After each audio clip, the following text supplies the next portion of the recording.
me. You'll hear from Steve and the candidates here in just one moment, but I do want to pass the mic off to my friend Rick Tyler, who will be here in a tuxedo, no less.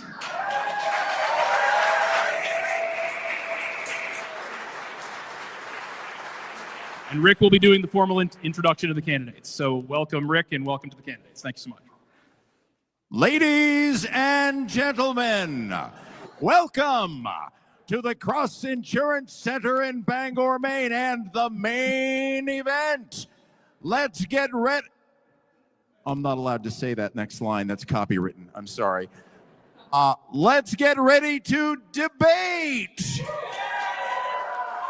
Here are your candidates. From Lewiston, Maine, former state Senate Majority Leader and current public affairs and lobbying pro, Garrett Mason.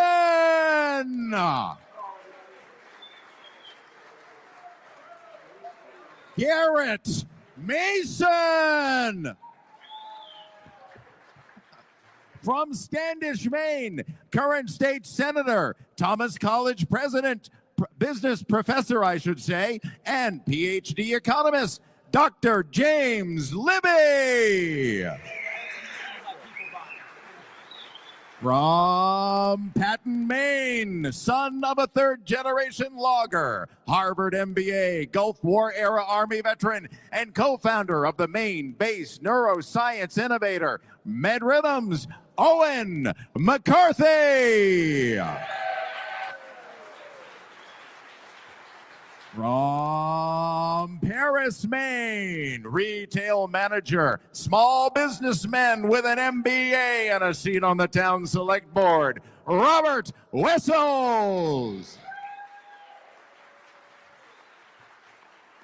From Wayne, Maine, former Reagan White House staffer, Assistant Secretary of State, and Naval Intelligence Officer, Bobby Charles.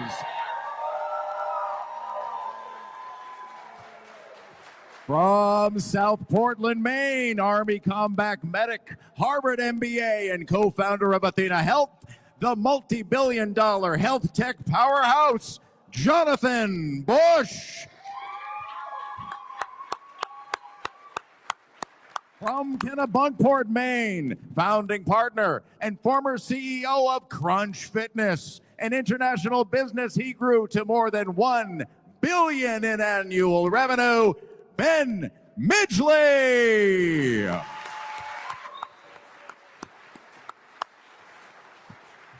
And from Falmouth, Maine, real estate developer and owner of FO, co-founder of Make America Great Again PAC and 2024 RNC delegate, David Jones.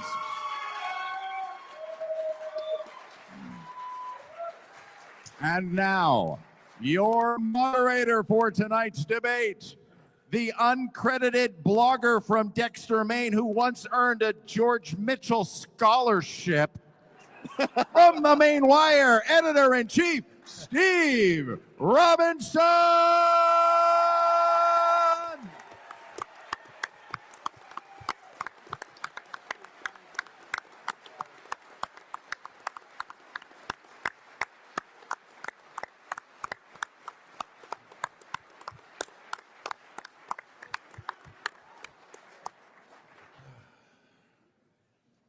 Welcome to the Maine Republican gubernatorial debate. Thank you to our debate hosts this evening, the Maine Policy Institute and Maine Civic Action.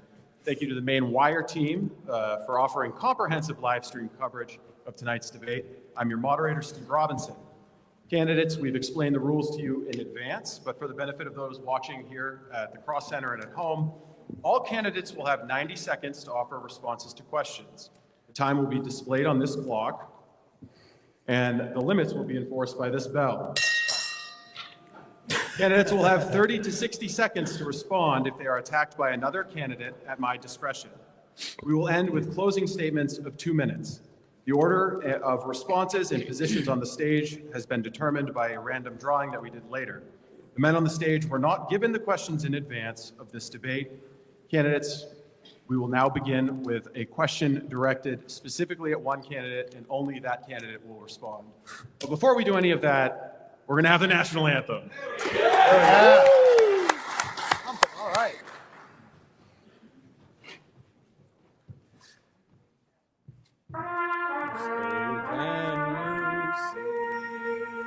By the dawn's early light, what so proudly we hailed at the twilight's last gleaming, whose broad stripes and bright stars through the perilous fight, o'er the ramparts we watched, were so gallantly streaming, and the rocket's red glare, the bombs bursting in air, gave proof through the night that our flag was still there.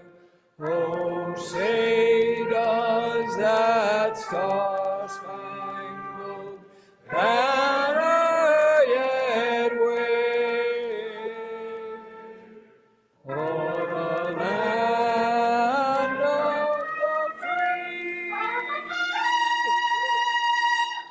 and the home of the brave?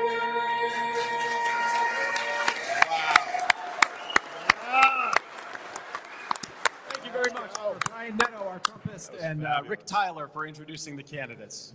This is why we have teams doing this. We begin, as I said, with questions for each candidate, and only that candidate will have 90 seconds to respond. Robert Wessels, we begin with you. Robert, I don't know anyone who doesn't like you, except for maybe a couple of these guys on the stage. But you've refused to raise money, and you've said that you don't think that you need that to win a gubernatorial election. My question is, if Republicans choose to nominate you, a candidate who doesn't have the resources to win a modern election and doesn't think that he needs to, won't we just be handing the election to the Democratic candidate, a well-funded Democratic machine? And if you don't have the resources to win in a general election, is your heart really in it? So absolutely not. We would not be handing the election over to the Democratic machine because I believe that we as Republicans will pull together and we will all unite behind myself as a primary candidate. And I would say that my results so far have spoken for themselves, as I am right there in the thick of things with those who have raised hundreds of thousands of dollars. I, for one, have spent, everybody can see this, it's public, I've spent $24,000, and I'm polling right in the middle with everybody who has raised hundreds of thousands or millions of dollars. And so I believe that Maine needs a governor that is highly effective with a less amount of money. And I am proving myself, I'm proving that I can do that effectively. We were the first one on the ballot by far with a 100% volunteer team. So I believe that I am the candidate of choice and that I absolutely can win this primary and that we as a Republican Party can win the general election with me there. Thank you, Robert. Libby. The candidates on the stage, you're the only one who has opted to take taxpayer money to support your campaign through the Maine Clean Elections Act. How can you advocate for fiscal conservatism when taxpayers are funding your campaign? And would you pledge to repeal taxpayer-funded political campaigns as governor? Well, thank you for the question. I appreciate it, and thanks to the audience for coming. I'm looking at the audience. I'm actually not usually pointing at people, but I kind of want to make this gesture right here because I'm going to be reporting to you. And if you don't think that special interest money has damaged the way that government operates and has damaged your life as a result, I would like to and be happy to invite you to come up to the legislature and watch the process roll out.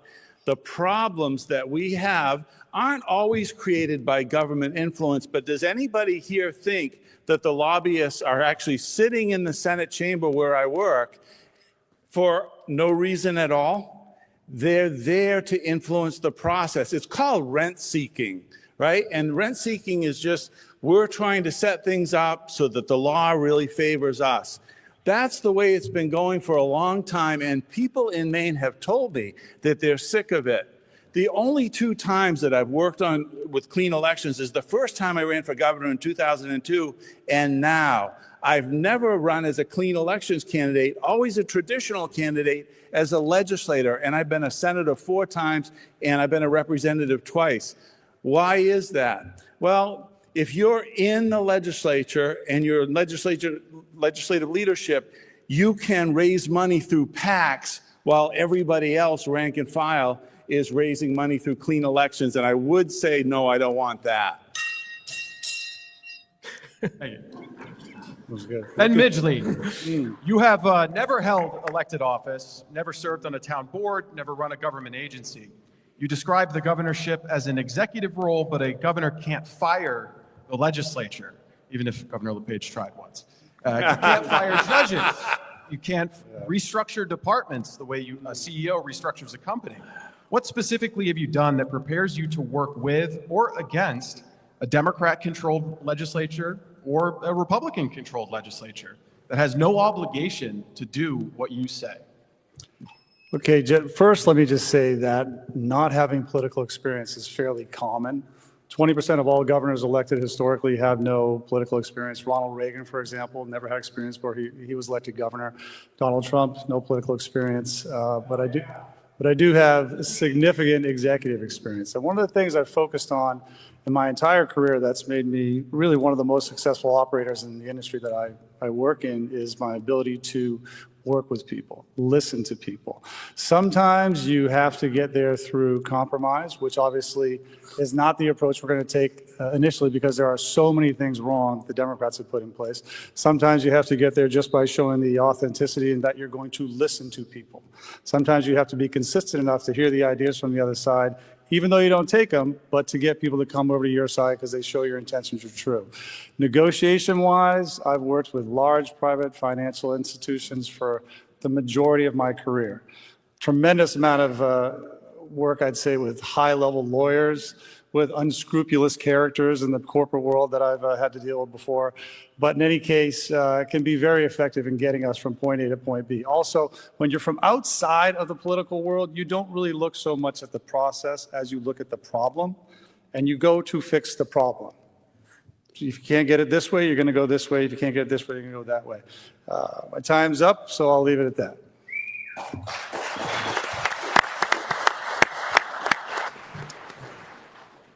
David Jones, you ran for governor once before. You ended up dropping out. Your most recent political experience has been running PACs for President Donald Trump and some talk radio with my friend Ray Richardson. Why should Republican voters trust that your campaign is anything more than a fun project run by a baby boomer who got bored? Say that again. Why should Republican voters trust that your campaign is anything more than a wealthy baby boomer who got bored? Well, that's great. If I knew a wealthy baby boomer that was on my campaign, I could answer that. You know, I'm a guy that started from scratch. I'm the guy that, you know, when I got out of high school, started my own company. I was 17 years old. I've never applied for a job. This is my first job interview. I ran a company. It was a great company. I took it from me and a couple of guys to 1,100 people. I know what it's like to get things done, sign the front of the check. And my campaign has ran. I've got the most diverse group of people surrounding me. It's amazing the folks that we have.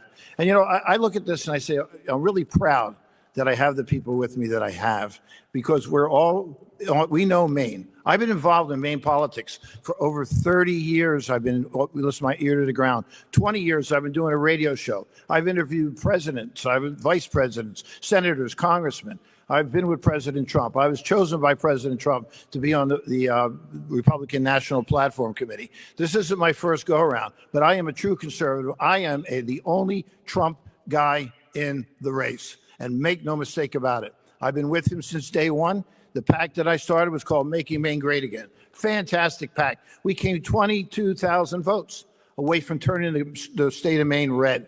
That's a record I'll hang my hat on. We can do this. We can do it again. The only way we're going to do it is work together.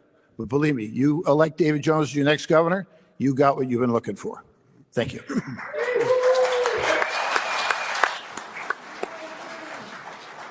Owen McCarthy, everybody I've talked to really likes you, but everybody has some version of the same opinion. You'd make a great state senator. Maybe you'd be a great commissioner for the Department of Economic Development. You're too nice for the blood sport that is politics. So the question is, are you ready for prime time? Are you ready for a general election fight? Or would Republicans be nominating a punching bag for the Democratic machine? Well, first of all, who's ready to win in 2026? If you look up Owen online and what it means warrior. And while I might seem nice and I might seem kind, I have fought for everything that I've ever gotten. I grew up in a trailer in Patton, Maine, the son of a third-generation logger. I built my own way. I went to college on the pulp and paper scholarship as the first in my family to do that. I went on to become an entrepreneur in medical devices, which if you think if that's not a blood sport, there's 7 different types of lawyers you have to hire to get through the Medicare code and the FDA process. I have done all of that while keeping a good attitude, but I always take the hill. And that's what I would do as the governor. And that's what we need to do in 2026 to win this election and to change this state around. I'm also the guy with a plan. I have Maine 2040. It's got 130 policies, 72 pages, because when we win, we need to go fast. And in it, we are betting on opportunity, affordability, and discipline in how we run our government. It creates 50,000 foundational jobs. And I think, for me, that is what primetime looks like, and I'm ready to rock, Steve. Thank you very much.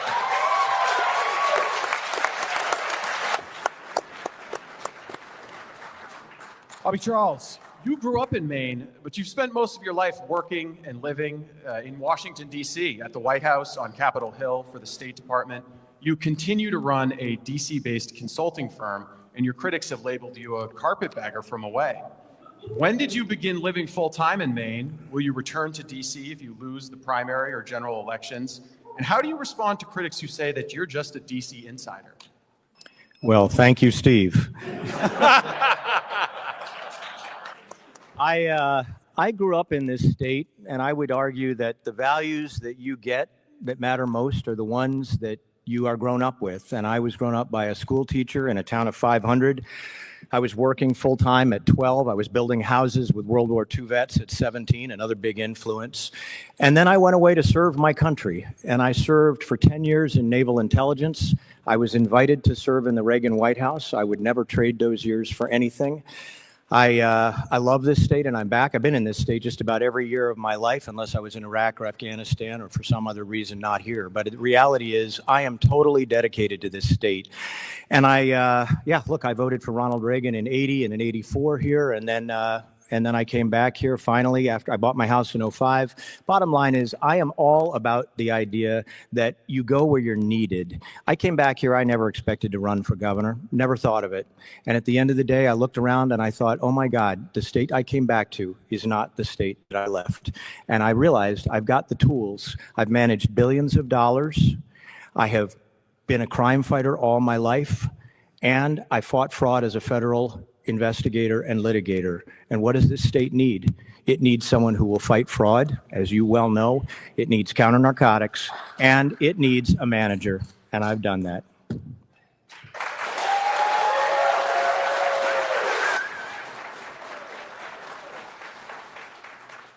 Jonathan Bush, in 2016, you donated to Libertarian candidate Gary Johnson. In 2023, you donated to Nikki Haley. Both of those donations can be seen as a rebuke to President Donald Trump, who you've been outspoken towards at times. Where do you stand now on President Trump, and do you think that the Maine Republican Party should be represented by someone who isn't fully aligned with the commander-in-chief who earned 77.3 million votes in 2024? I've had a couple of choice things to say about Donald Trump, and I don't think anybody in this room hasn't sat in front of their TV and say, what did he just say? But the fact is, Donald Trump was right on protecting our borders. Donald Trump was right on protecting fairness and getting the woke out of our schools and our law enforcement infrastructure. And I stand converted on those things. I think the next person who's going to win in Maine has to be careful not to be overly attached to Donald Trump, because that will cost us the general election. And so the fact that I'm a convert on the policies that have made Donald Trump effective and still have chosen other Republicans in other primaries over the years, I think it's the perfect combination to win this general election. Thank you very much, Jonathan. Garrett Mason, you have pitched yourself as the Augusta insider that Maine Republicans need to reverse 8 years of progressive policies implemented under Governor Janet Mills. You've developed that insider knowledge in part as a state house lobbyist. Are there any policies you promoted as a lobbyist that you would not support as governor? And can you guarantee the people here tonight that former clients of your public affairs business won't receive preferable treatment from a Governor Mason? Yeah, well, first of all, thanks, Steve, for having us here tonight. And I want to say thank you to the Maine Policy Institute for hosting this event.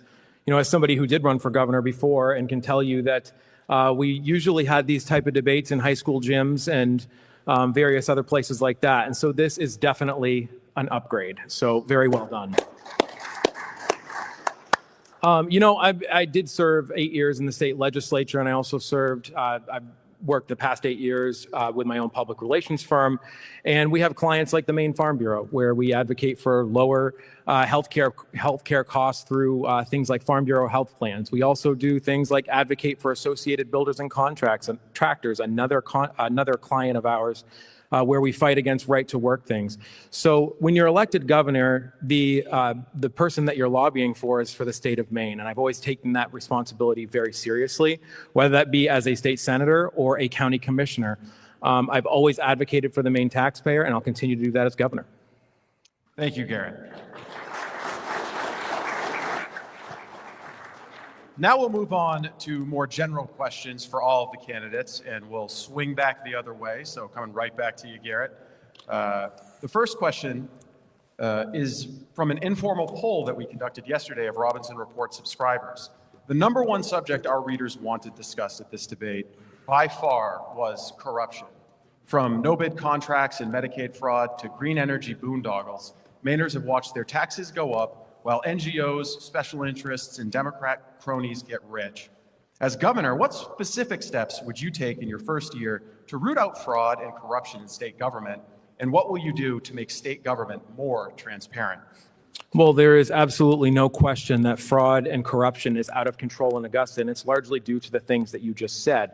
No bid contracts, wild social welfare programs that are being abused every single day. You know, when I was first elected in 2010, one of the things that was going on at that time was EBT fraud.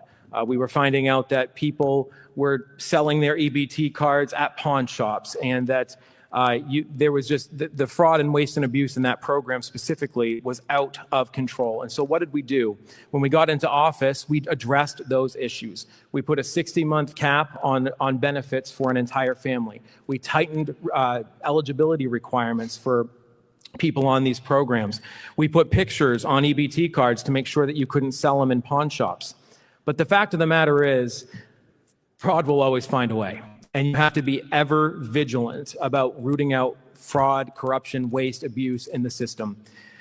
The fraud, the EBT card abuse of yesterday, today has now morphed into daycare centers and home hospice centers and medical device companies, all of the things that you have done such a great job uncovering. So what do we have to do? We have to have a governor who can go in right away and do what we did in 2011, adapt to the situation where we're at, unveil the corruption and make sure that it doesn't happen again, and keep going, because you cannot stop. Fraud will always find a way.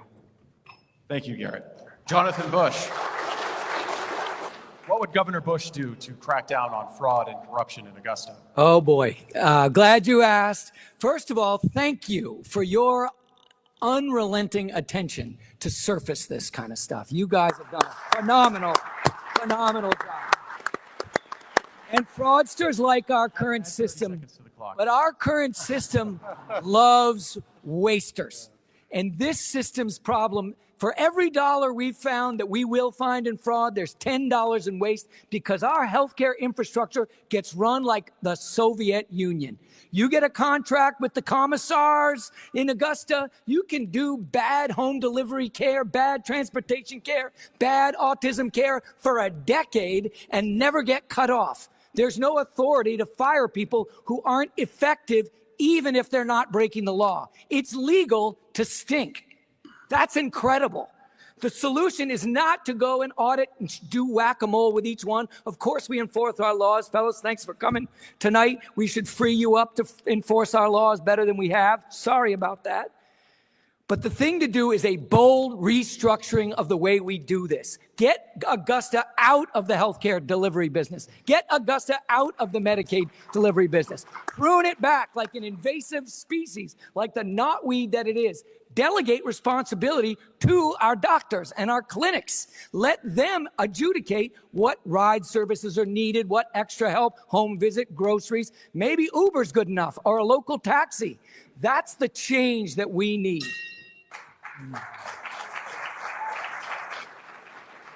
Bobby Charles, the same question to you. So, as a former federal investigator and litigator, first of all, I think fraud and transparency are two sides of the same coin. I would open the books up immediately, and then I would impose zero-based budgeting here to get clarity on, frankly, fiscal responsibility. I would impose performance metrics. I would initiate an immediate statewide hiring freeze to stop the runaway hiring. I would shrink DHHS and education, restructuring them. I would put an IG in every single department. I would hire 60 new investigators. I would put an master teacher at education, not an administrator. I would create a clawback office in which you could drag that money back, including out of the Lewiston shooting fund, where they gave $2 million to 29 different nonprofits that were all their own people. I would put a conservative at the top of financial and management services. I would also put one at the top of the Bureau of Budget and at the top of public safety. I would require able-bodied Mainers to go work if they're between 18 and 65. I would get all the illegal aliens out of this state. I would use the line item veto as a governor, with or without the legislature, and I pray we get it, to knock it down. I would stop runaway sole source contracts, and I would investigate the living daylights out of Mills, Fry, Bellows, and Pingree.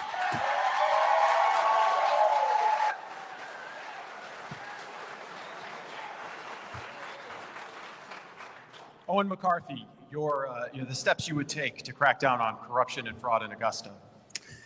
Yeah, thanks, Steve. It reminds me, I have an Uncle Thump, and Uncle Thump always used to say, if you ever see a rotting log, you got to check the whole pile. And so we need to audit absolutely everything, because that log is very rotted, and I'm sure it's spread through it all over. In my plan, that's the main performance review. So we're going to do that. 2 is, I don't know why people haven't been prosecuted and people haven't gone to jail for the fraud that's happened. And that needs to happen. If there's no consequences in our society, anyone is going to step up. Many people are going to step up and go there. 3 is, we're going to equip the people that work at the state with the same tools that the Maine Wire uses. These guys over here have a couple of people that use AI tools to go drill into thousands and thousands and millions of documents and unearth things every single day. We have those tools, and we can also use those tools, and we have more data. But we're also going to make sure, and this will save for your budget, Steve, we're going to take and put everything, the budget online, transparent, in real time, so you guys can see where your hard-earned taxpayer dollars are being spent.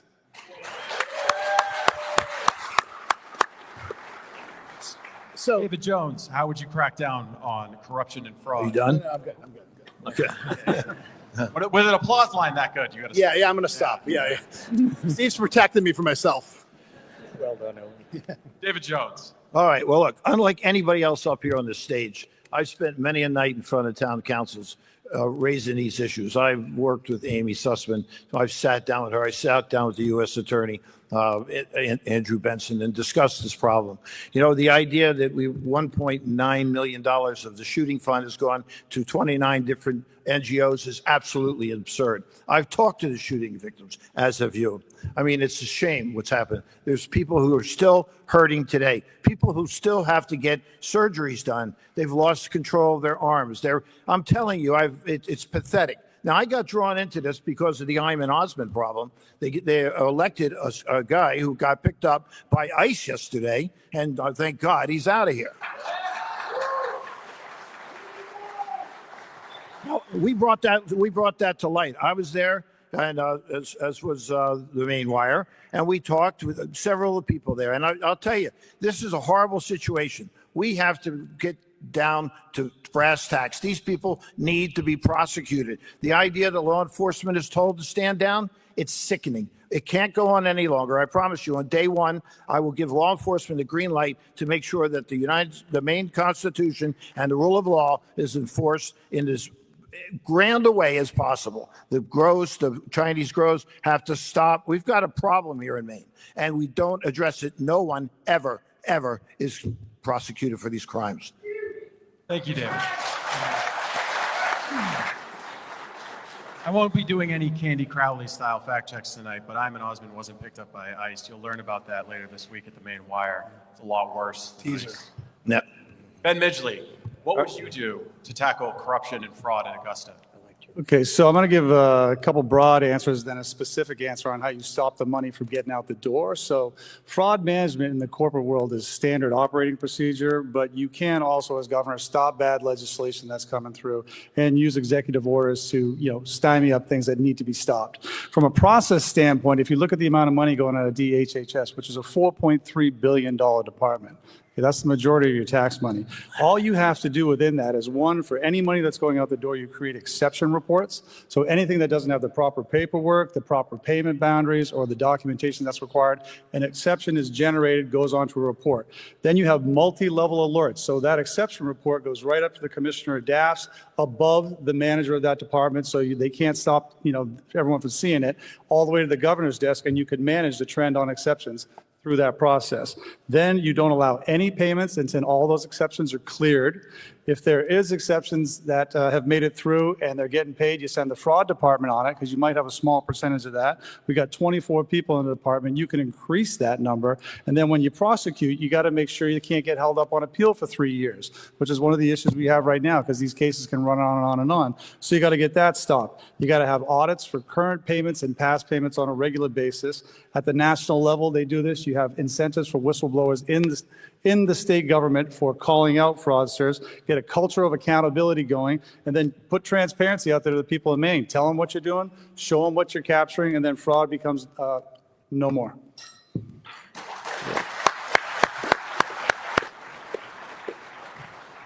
Jim Libby, corruption and fraud in Augusta.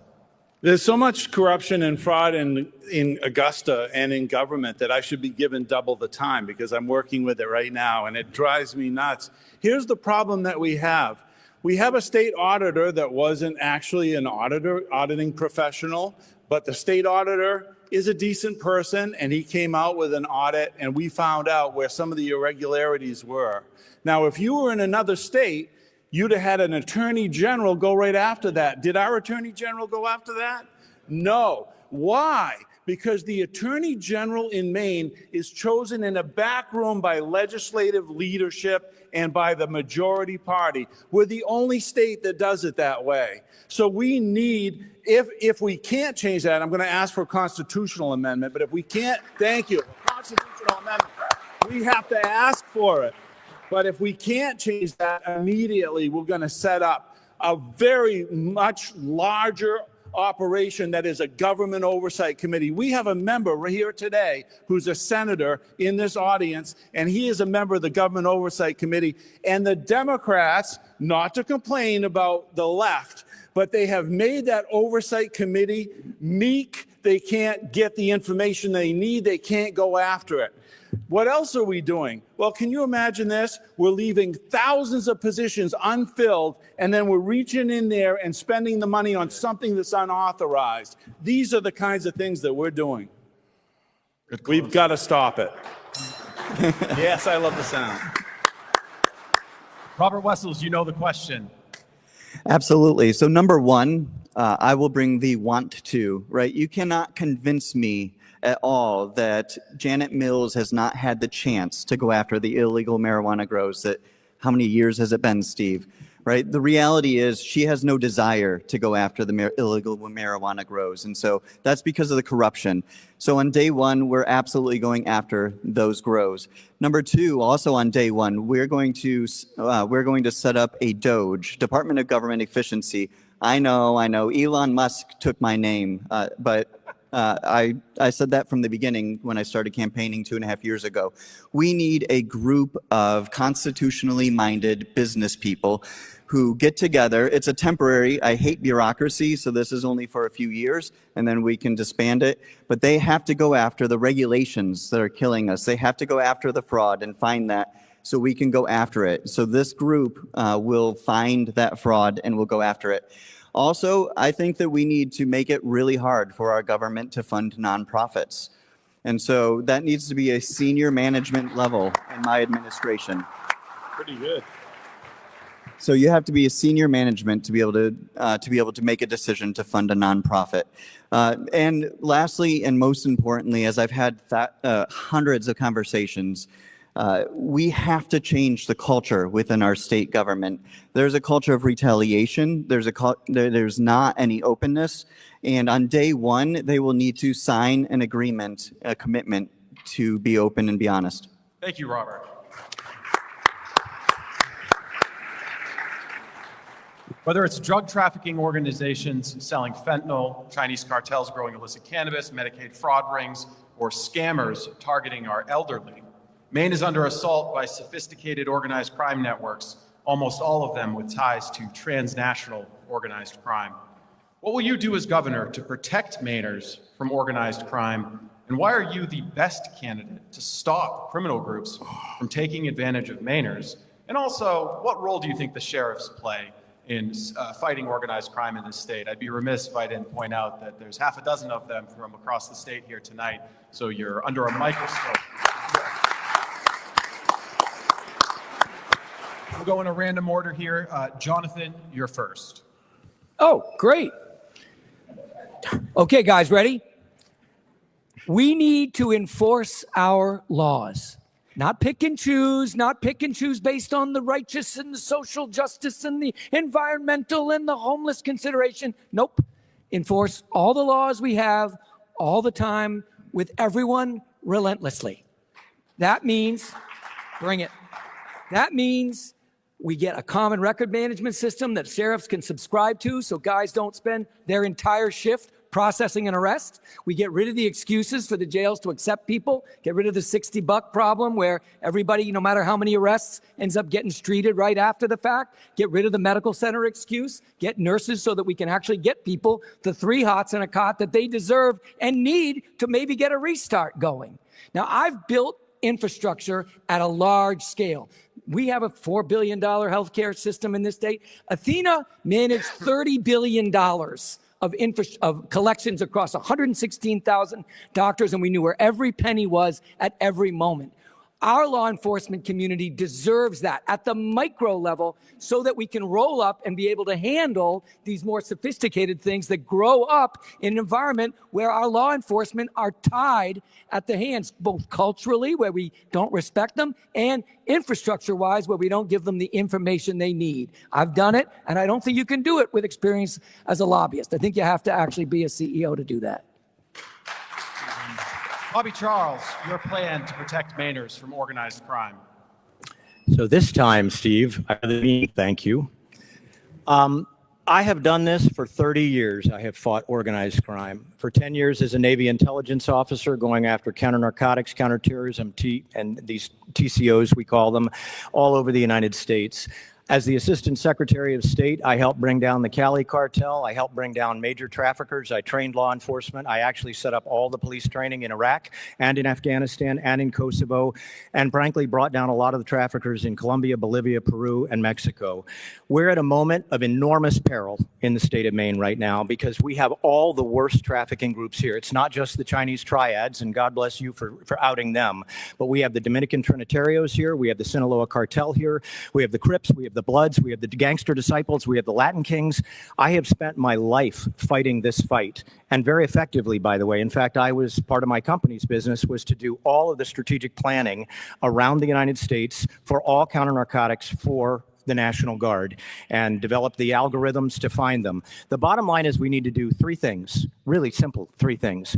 Authorize law enforcement to do what they have the power to do. Number two, fund them properly. And number three, stop this sanctuary state insanity so that state, local, and feds can work together.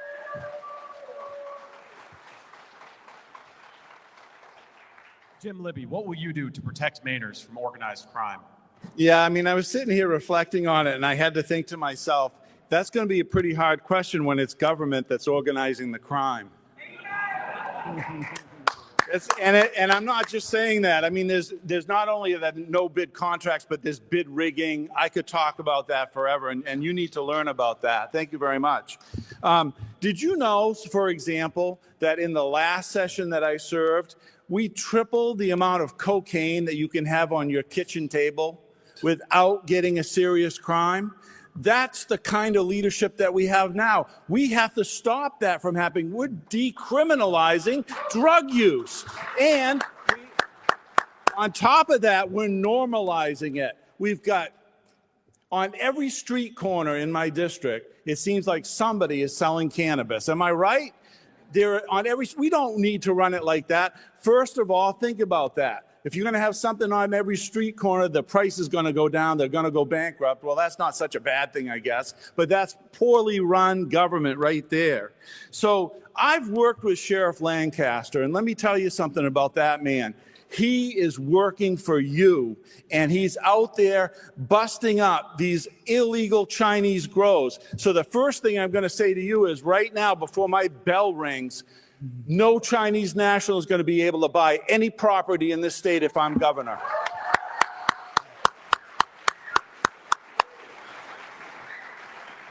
David Jones, your plan to confront organized crime in Maine. Well, why don't we start by hiring an attorney general that's going to do his job? Amen. How disgusting is it that this man stands there and refuses to prosecute? You know, when Garrett was in office back with Paul LePage, Gateway was an issue. It never got solved. Janet Mills refused to help. She refused to let Paul LePage hire attorneys to prosecute these people. This crime has been going on for a very long time. So we got to let law enforcement, and I'm a big advocate of the Sheriff's Department. Barry DeLong was a very close friend of mine. He filled me in on all the ills and problems that the Sheriff's Departments run into, especially with funding. We have, your clock stopped. We have to fix this. We have to make sure that the county sheriffs are funded and that everything that they're supposed to do, they're allowed to do. Law enforcement needs to be given a green light. And if we don't do it now, when is it going to do it? I'm not a fearmonger. I'm not a race baiter. I'm not a guy who wants to get everybody in this room scared. But I will tell you, we have a problem. And unless law enforcement can do their job, and they absolutely want to do their job, I know it. I've been to 8 of the correction centers in Maine. Then we will always, it'll only get worse. Thank you.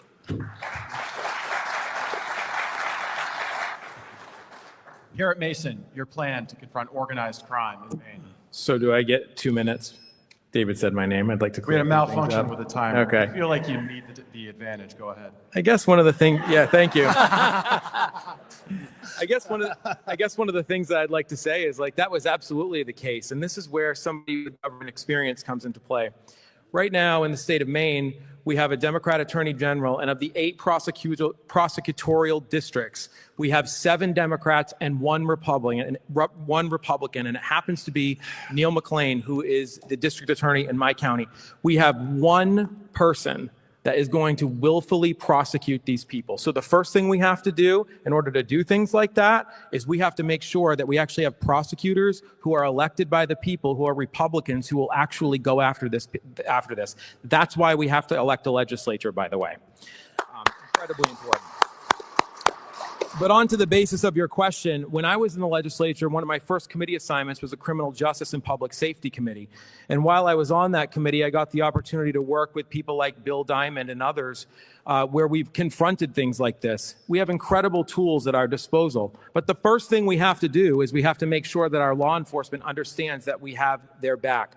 Right now, we have 350 positions statewide that are unfilled in law enforcement. And the reason for that is because they don't feel like they're going to be protected if something goes wrong. We have to make sure we're standing up for law enforcement. That is very important. The other thing that we have to be able to do is we have to shut off the funding for these Chinese criminal cartels. And that means going after the banks that are funding their mortgages for their Chinese grow houses. That is incredibly important as well. But we have to make sure that law enforcement knows we have their back. We have to give them the materials that they need. And we also have to make sure that jails are able to house these people when it comes time. The Mills administration has not funded county jails for many, many years, and people are getting let out on bail, no bail, back into the streets. It's very important that we fund our jails to house these criminals. Thank you, Gary. And Midgley, your plan to confront organized crime in Maine. Okay, so Maine is still in the top 10 of drug overdoses and drug deaths nationally. It's a number or a list that you should not be on.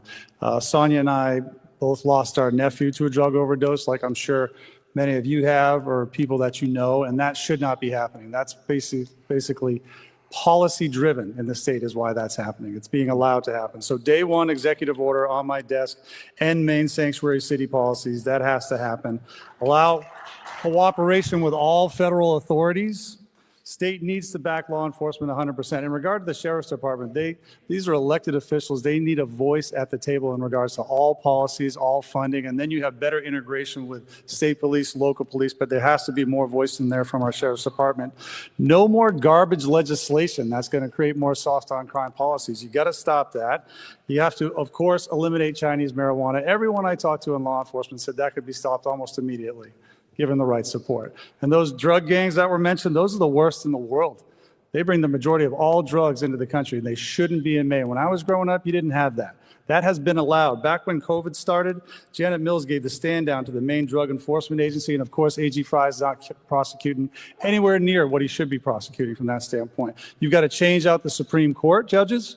You've got almost all those judges coming up in the next term. So you got to get that done. You can change judges out down the line so we start getting people that are actually charging. Most of the DAs, except for the one that was mentioned, all... Okay, thank you.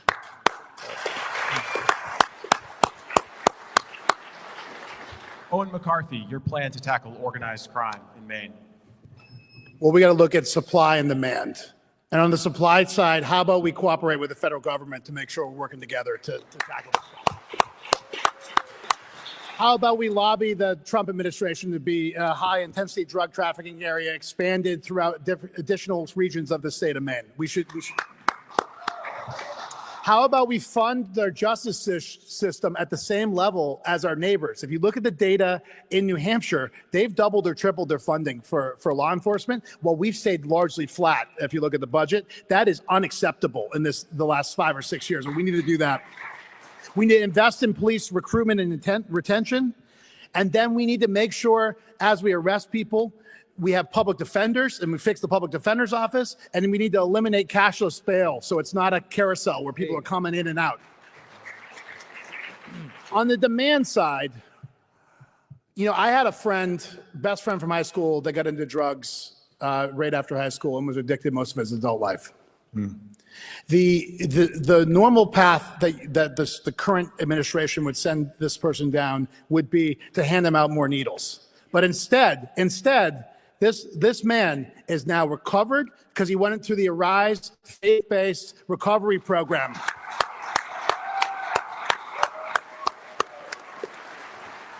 And we need to stop handing out needles and getting more people into programs like that if we want to save them.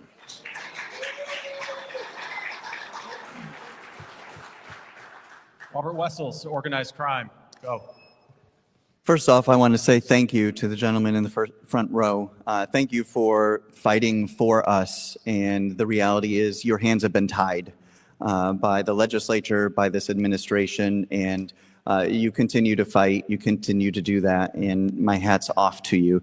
I had the honor and joy of riding with the Lewiston Police for a ride day. And it was great to see it in the front from the front row to see what they see every single day, to see how they're doing their job. They're fighting. They're trying to keep our streets safe. And then 2 days later, the people are out, right? So our regulations, we have to deregulate. We have some pretty absolutely stupid laws on the books that are making it easier and easier for people to do illegal things and not get in trouble for it. We need law and order. We need accountability, and we need it consistently across the board. We need to stop the sanctuary state. We've seen this increase in this rise in crime correlates extremely well with the rise in illegal immigrants, and we have to hold them accountable. We need to invite and encourage and make our federal government come in and handle that, and my administration will. We have to hold our judiciary accountable. Again, we have openings that are going to be coming in the next 8 years, and we need to do that. But we have to make the right decisions and hold them accountable. Thank you, Robert. One more question and then a brief intermission. The topic of this question is education. Over the last 8 years, Maine's public schools have seen student test scores drop sharply. At the same time, the schools have stridently embraced gender ideology, critical race theory, and other progressive fads. How would you change state education policy to improve student outcomes, and what realistically can a governor do, given that many of the pernicious ideologies afflicting Maine schools are driven by local activists? Ben Midgley, we start with you. Okay, so if you really want to look at it, the school system is a $4 billion Department of Education. It's the second largest budget item in the state. So the majority of all state spending actually is just between DHHS and the Department of Education. That's 80% of your budget right there. So you've got this huge bureaucracy. If you've got to change the bureaucracy, you have to look at how it was built. So obviously you're going to change the Commissioner of Education when you come in. That's a must. Thank you. The State Board of Education has to be completely reworked. So we're getting the right information down, or you could dissolve it if you had to, but that'd be a larger topic of conversation. And then there's something called the Maine School Management Association that works with our Maine Superintendents Association and the Maine School Board Association, and they work with Drummond Wilson. And that's where they get that's where they get a lot of the worst advice. So you've got to go in there and put a wedge between the Maine School Management Association and our schools. A couple other things you can do is you can start to conditionalize the money. You've got a 55% revenue share of your tax dollars going to the schools, which, by the way, was supposed to lower your property taxes by 15%, and that didn't happen. And then you've got to have a day one executive order from an education standpoint to get back to basics. I'm definitely going to sign that. You've got to support vocational and trade schools more. I know it's a little off the subject, but we got to make sure we get people into those trades. You've got to get ideology out of the schools one way or another. And there shouldn't be any politics in schools. Bottom line, kids need to read and write so they can get a better education and stay in Maine.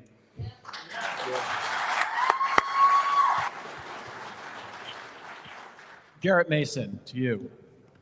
Yeah, so one of the things that I'm most proud of during my legislative tenure is I was able to champion and pass the only piece of school choice legislation that has been passed in the past 50 years in Maine. That was the Maine Charter School Bill. And I'm proud that there are 9 fully functioning public charter schools in Maine.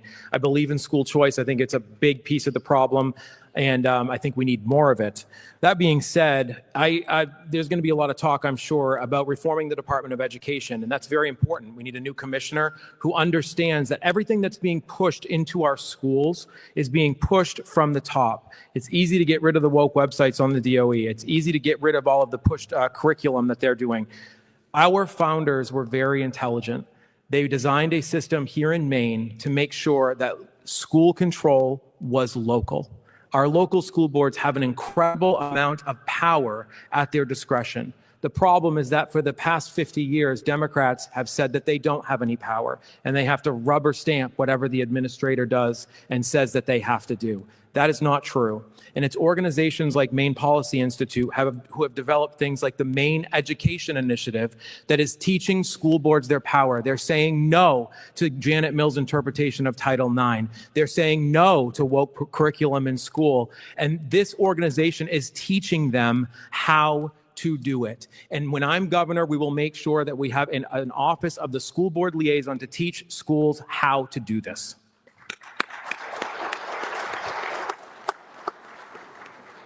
Owen McCarthy, how would you improve student outcomes?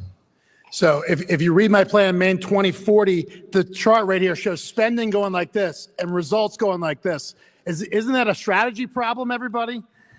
What I want to be known for as governor for my first term for education is I want to be the reading governor. 1 in 4 fourth graders in this state can read at grade level right now. 1 in 4, which is, and if you can't read, you can't learn. And if you can't learn, you can't go into any profession, you can't be a good citizen. And we need to go right at that. The beauty of the United States of America is other places have solved this problem. Mississippi has gone from 49th to 9th in the country in their reading scores. First, if you adjust for socioeconomic status. And they passed a few things that we can do day one. One is they passed a science of reading law. A science of reading law says, and it's going to be very common sense to this audience, but it says, the teachers can pick the curriculum they want. However, they must pick evidence-based, proven curriculum. It's convenient in this case that we need to follow the evidence. Proven curriculum, and that is phonics. And we went away from that over the last 20 years, and we've seen scores drop since then. So we're going to do that. 2, we have to, if someone can't read by the 3rd grade, we have to hold them back. And because it's for the rest of their life. So we're going to do that. There's more to come on education, like parents' bills of rights, et cetera, but I'm at time, so I'm going to stop. Thank you, Owen. Robert Wessels, to you on education. This is one of the topics on my platform that got me really riled up, so much so that I decided, hey, I'm going to run for governor. Because we are failing our kids. As Owen said, 74% of our 4th graders are not proficient at reading, and that's just not acceptable. That's our future that we are failing.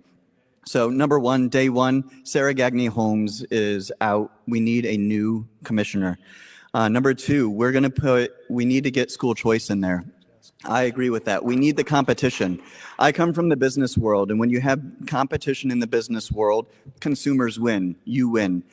When we put competition into our public schools, the students and the parents win. That's what we need. We need us to win. We need our kids to win. And then with that school choice, I'm not your traditional school choice with a voucher because I hate the government strings that are attached to money. And so I want to go with the tax credit. And that tax credit means that the government's not giving you money, you're just not giving your government money. We can also, with that tax credit, we can opt in, which Janet Mills has chosen not to do with the big beautiful bill. We can opt into the Education Freedom Scholarship that was put in that bill on day 1 and make that an option for Mainers. Lastly, and most importantly, as they've said, we have to get back to the fundamentals. We're teaching the wrong alphabet with DEI, CRT, SEL. Let's get back to reading and writing and math. Thank you, Mark. Bobby Charles, how would you change state education policy to improve student outcomes and get the woke out of our public schools? So I come from a family of teachers. My mother was a remedial reading teacher for 40 years. She would be aghast at what's happening here right now. I have a brother who teaches, a sister who teaches. I taught.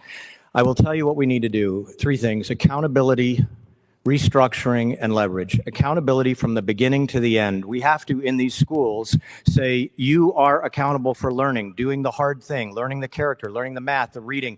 We have to give teachers the power to enforce that. We have to strip the state of massive administrative overreach. It's essential. We have to restructure the Department of Education. It's not just about changing out the commissioner. It's about wire brushing that place of all the ideology. It's got to be done. And finally, we need to leverage the 55% of budget that goes, although it's really kind of inaccurate to say that, but that goes to all of the local communities, and we have to empower the parents. This is about empowering parents, whether you're a homeschooler, public schooler, Christian schooler, secular, non-Christian school. At the end of the day, we have to prioritize the kids. If we don't, we have failed them.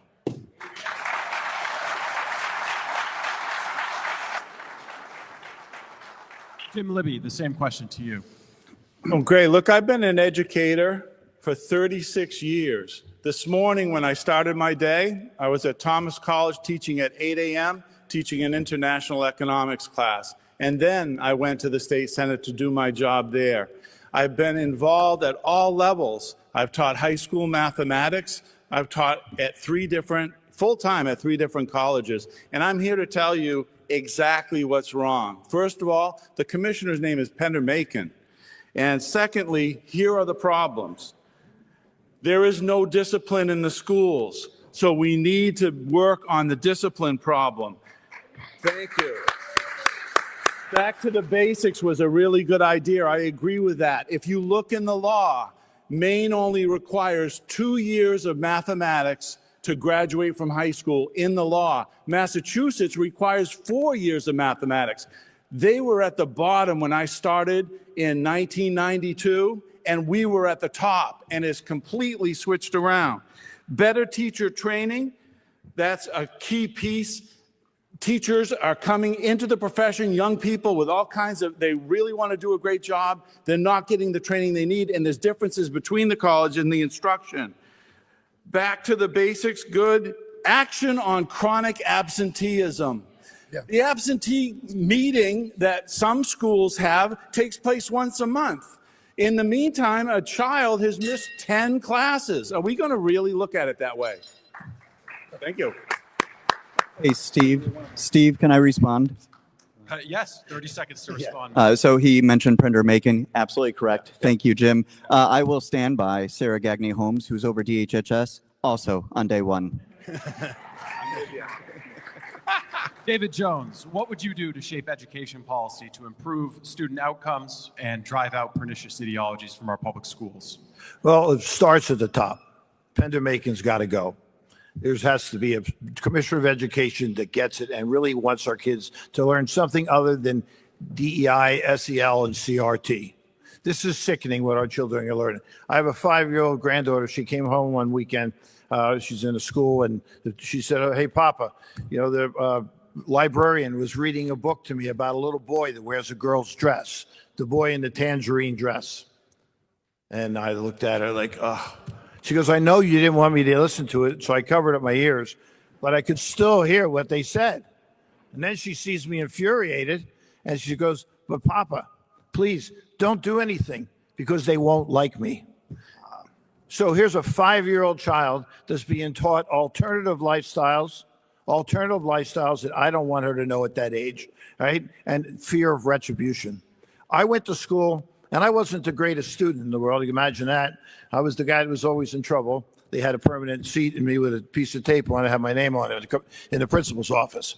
But, you know, the bottom line, I never knew my teacher's politics. We did math and science, and we did math and addition, subtraction, multiplication, division in our heads. We didn't depend upon a calculator or a phone. We got to teach our kids to use their brains again, and we have to have vocational training in the state of Maine. Try and get a plumber or a carpenter or anyone else to do anything to fix one of the problems you have around your house. Last but not least, Jonathan Bush, your education policies as governor. Yeah, from I believe number 1 under Jock McKernan all the way to number 42. I think someone said 76% of fourth graders can't read. But we do have a holiday for every possible reason to get out of school. And a special consulting firm from the state, when our measures fell apart, that did a study called Measure What Matters. And it has a bunch of things that you should measure instead of whether kids can read and do math because of AI. Holy cow.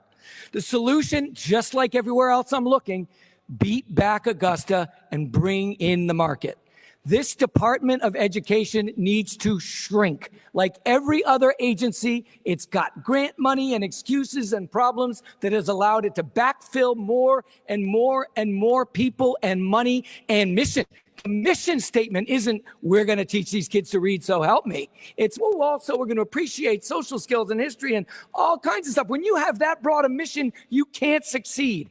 I have kept thousands of people on mission. I had 6,500 people, started in my basement with 2 friends, but we got to 6,500 people and 850 other companies. Think about all those school districts that depended on our marketplace. And we had strict real-time visibility and complete accountability. When a school in Maine can't teach their kids to read, they lose their funding. It goes to the families. The families can go Christian. They can go choice. They can give hell to the school administrators, but we need to get rid of the superintendents and the administrators and the distractions and stay focused on the core. We'll now take a 5-minute break if anybody needs to go to the bathroom or powder their noses, but be back promptly in 5 minutes, and we'll restart with the questions.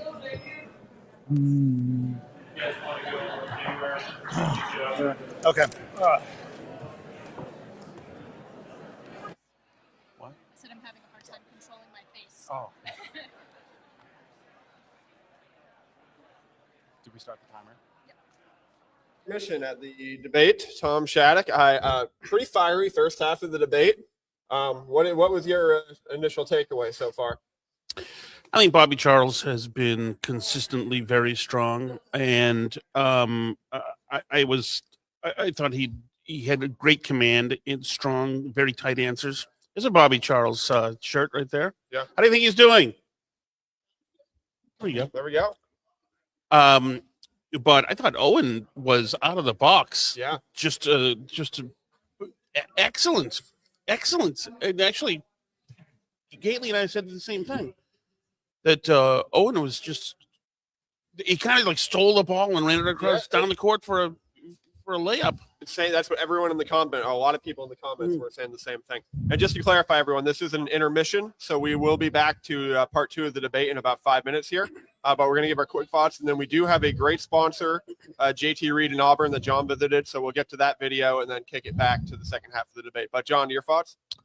Of the debate so far, I mean, this is the pinnacle event of the election season. I mean, just, kudos to, the Cross Center, Maine Policy Institute, Civic Action League, and most importantly, the Maine Wire.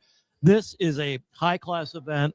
Steve Robinson comes right out of the debate, out of the box, asks hard-hitting questions, fair and, balanced questions, but only Steve Robinson can do what Steve Robinson did tonight. I think it kind of put some of the candidates back on their heels a little bit, like, whoa, we haven't had this kind of a debate, but I think it was an important type of thing, and kudos to Steve. And I think everybody's having a good time, and I think it's very eye opening that I think Jack said it earlier in the pre-show. Like we have eight good candidates. Any one of these 8 candidates is better. Oh yeah. Than Janet Mills, or or Dr. Shaw or Shanna Bellows or Hannah Pingree. So, but people have to get up and get out and vote this election. Yes. And if you liked a person that you saw today and you don't come out and vote for them in the primary, then you have failed Maine just as much as Governor Mills has failed Maine.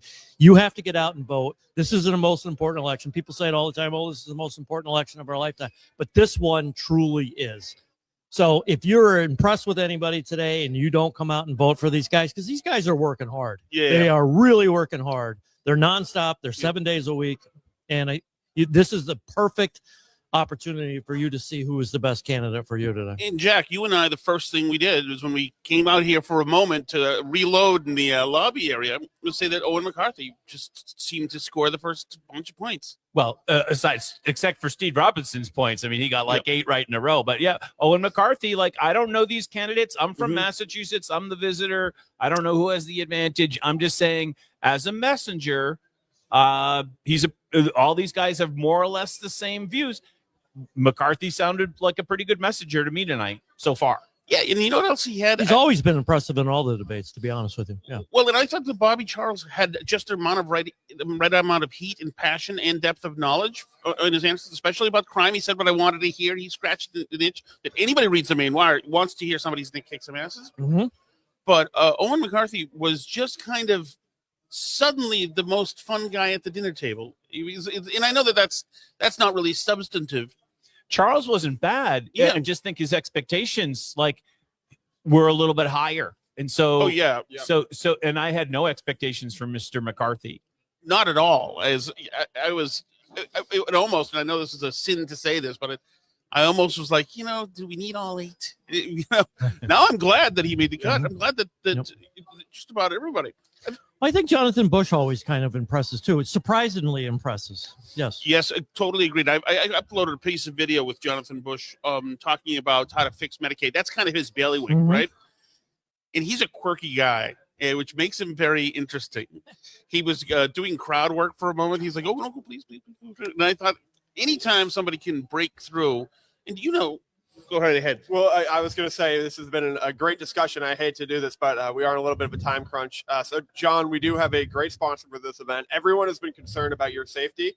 So I'm going to play a video right here that I think is going to alleviate a lot of people. We're here out in Auburn. I've been in business over 40 years now. Did a whole bunch of time on the Auburn Police Department, 17 years to be exact on the Auburn Police Department. So I know the area extremely well. I get along extremely well with everybody. It's just at the point in time that individuals, they've got to start taking care of themselves. They can't be looking down the road for the police department to do it, for the neighbors to do it. Start taking care of yourself. Start protecting your own property, your own family. And that's what we do here. Very nice to meet you. Thanks for all your help and everything.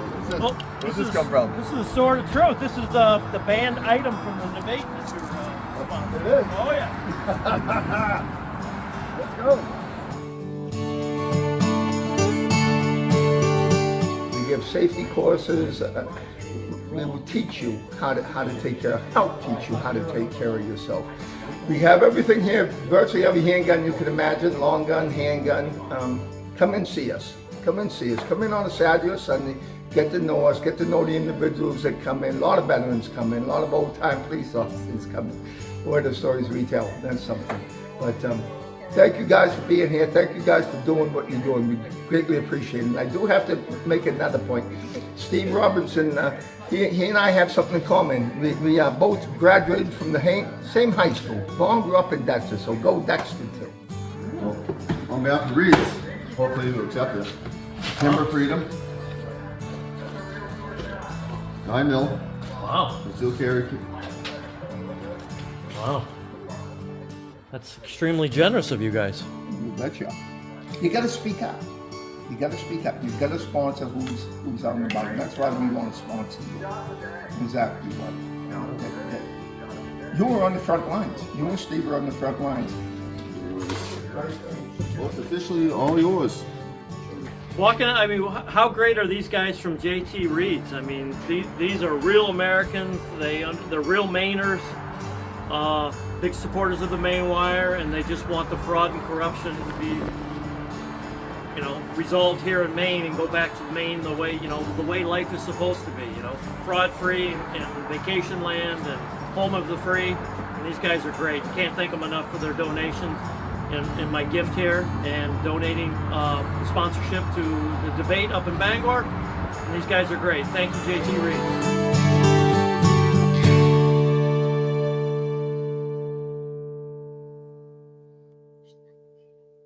All right back to the debate hall we go for the second half of New Hampshire, because that's where he can operate his business. That cannot happen here anymore. The idea that Janet Mills was a queen ruling over us the entire time during COVID is sickening. I created a lawsuit with several friends to sue her for violating our constitutional rights during COVID. She violated our 4th, 5th, and 6th. I had Steve Smith do it. We had great people. Guess what?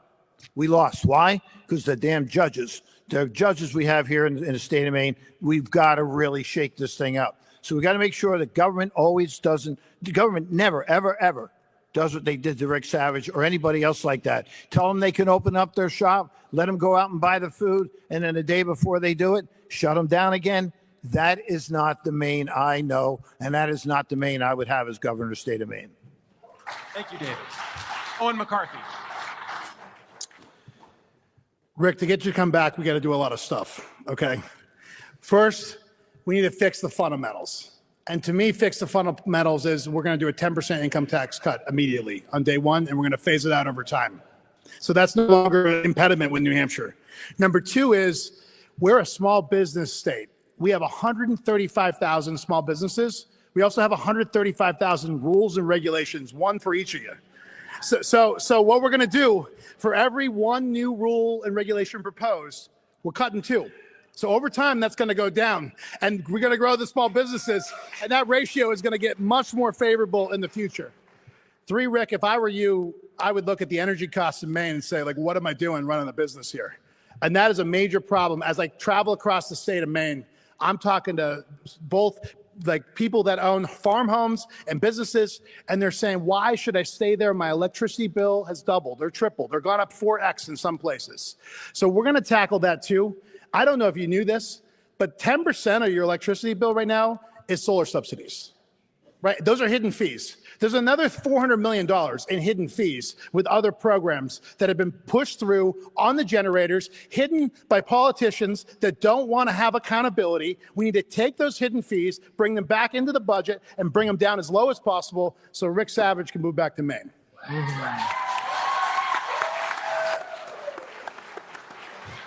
Jonathan Bush. Yeah, I'm sorry. This is why I'm running. We're a state of 137,000 businesses. More businesses per capita than, did you say John Bush? No, we picked up 2,000. Thanks for it. Yeah. What's that? Yeah. 137,000 small businesses in a state, more of them per capita than any state except Florida. And yet we're number 46 in our small business climate. Fourth worst. That's unbelievable. And it is because Democrats in Augusta grab power by virtue signaling. They say, I'm going to take care of Betty, so I get an agency or a law or a rule where I can adjudicate, as opposed to good judgment Mainers deciding who and what they want to associate with. We need to relentlessly beat back those commissars that have accumulated power over time so convincingly that businesses start to believe that we're serious. In my business, I was a total outsider, and I attracted thousands of people to believe that they could be in the overregulated, bureaucratic healthcare space as free-moving people. And when we got successful, we invited hundreds. We had a program called More Disruption Please, MDP, and we brought hundreds of businesses in to sell through to our customers to wake up the economy. I have done nothing for 30 years, but make the free market work for small businesses of every kind. And that is the kind of CEO we need. A lobbyist or an insider to the existing Augusta virus will not cut it. Bobby Charles. So I think one of the things we all agree on or should agree on is this is a business hostile state. We need to become a business-friendly state. And I would argue that most of the folks on this stage and in this audience know how to do that. We are going to roll back hundreds of regulations pick any sector in the economy, any small business sector, they're destroying it. We're going to roll back the income tax. It will take me 4 years. I have CPAs working it to get it down as close to zero as we can, and we will get it down. We will roll back the property taxes by rolling back all of the mandates that are being inflicted right now on towns. We're going to put this state back in a position where energy is actually affordable. And with Jim Lebrecht and a lot of other good, hard-working people, we're going to roll back the hundreds of regulations that drive energy costs up. I think we can get them down 30 or 40%, and there's a whole plan for that. At the end of the day, we're going to try to make this not a state where every single year, and the legislators here know that, they raise the income tax again. There are two more bills in there, LD 229 and 1089, and they will drive out 7% of our top earners. We lose 300 or 400 businesses a year. We need to reverse the vicious cycle, create a virtuous cycle, and become known for being a low tax, low spending, pro-business state.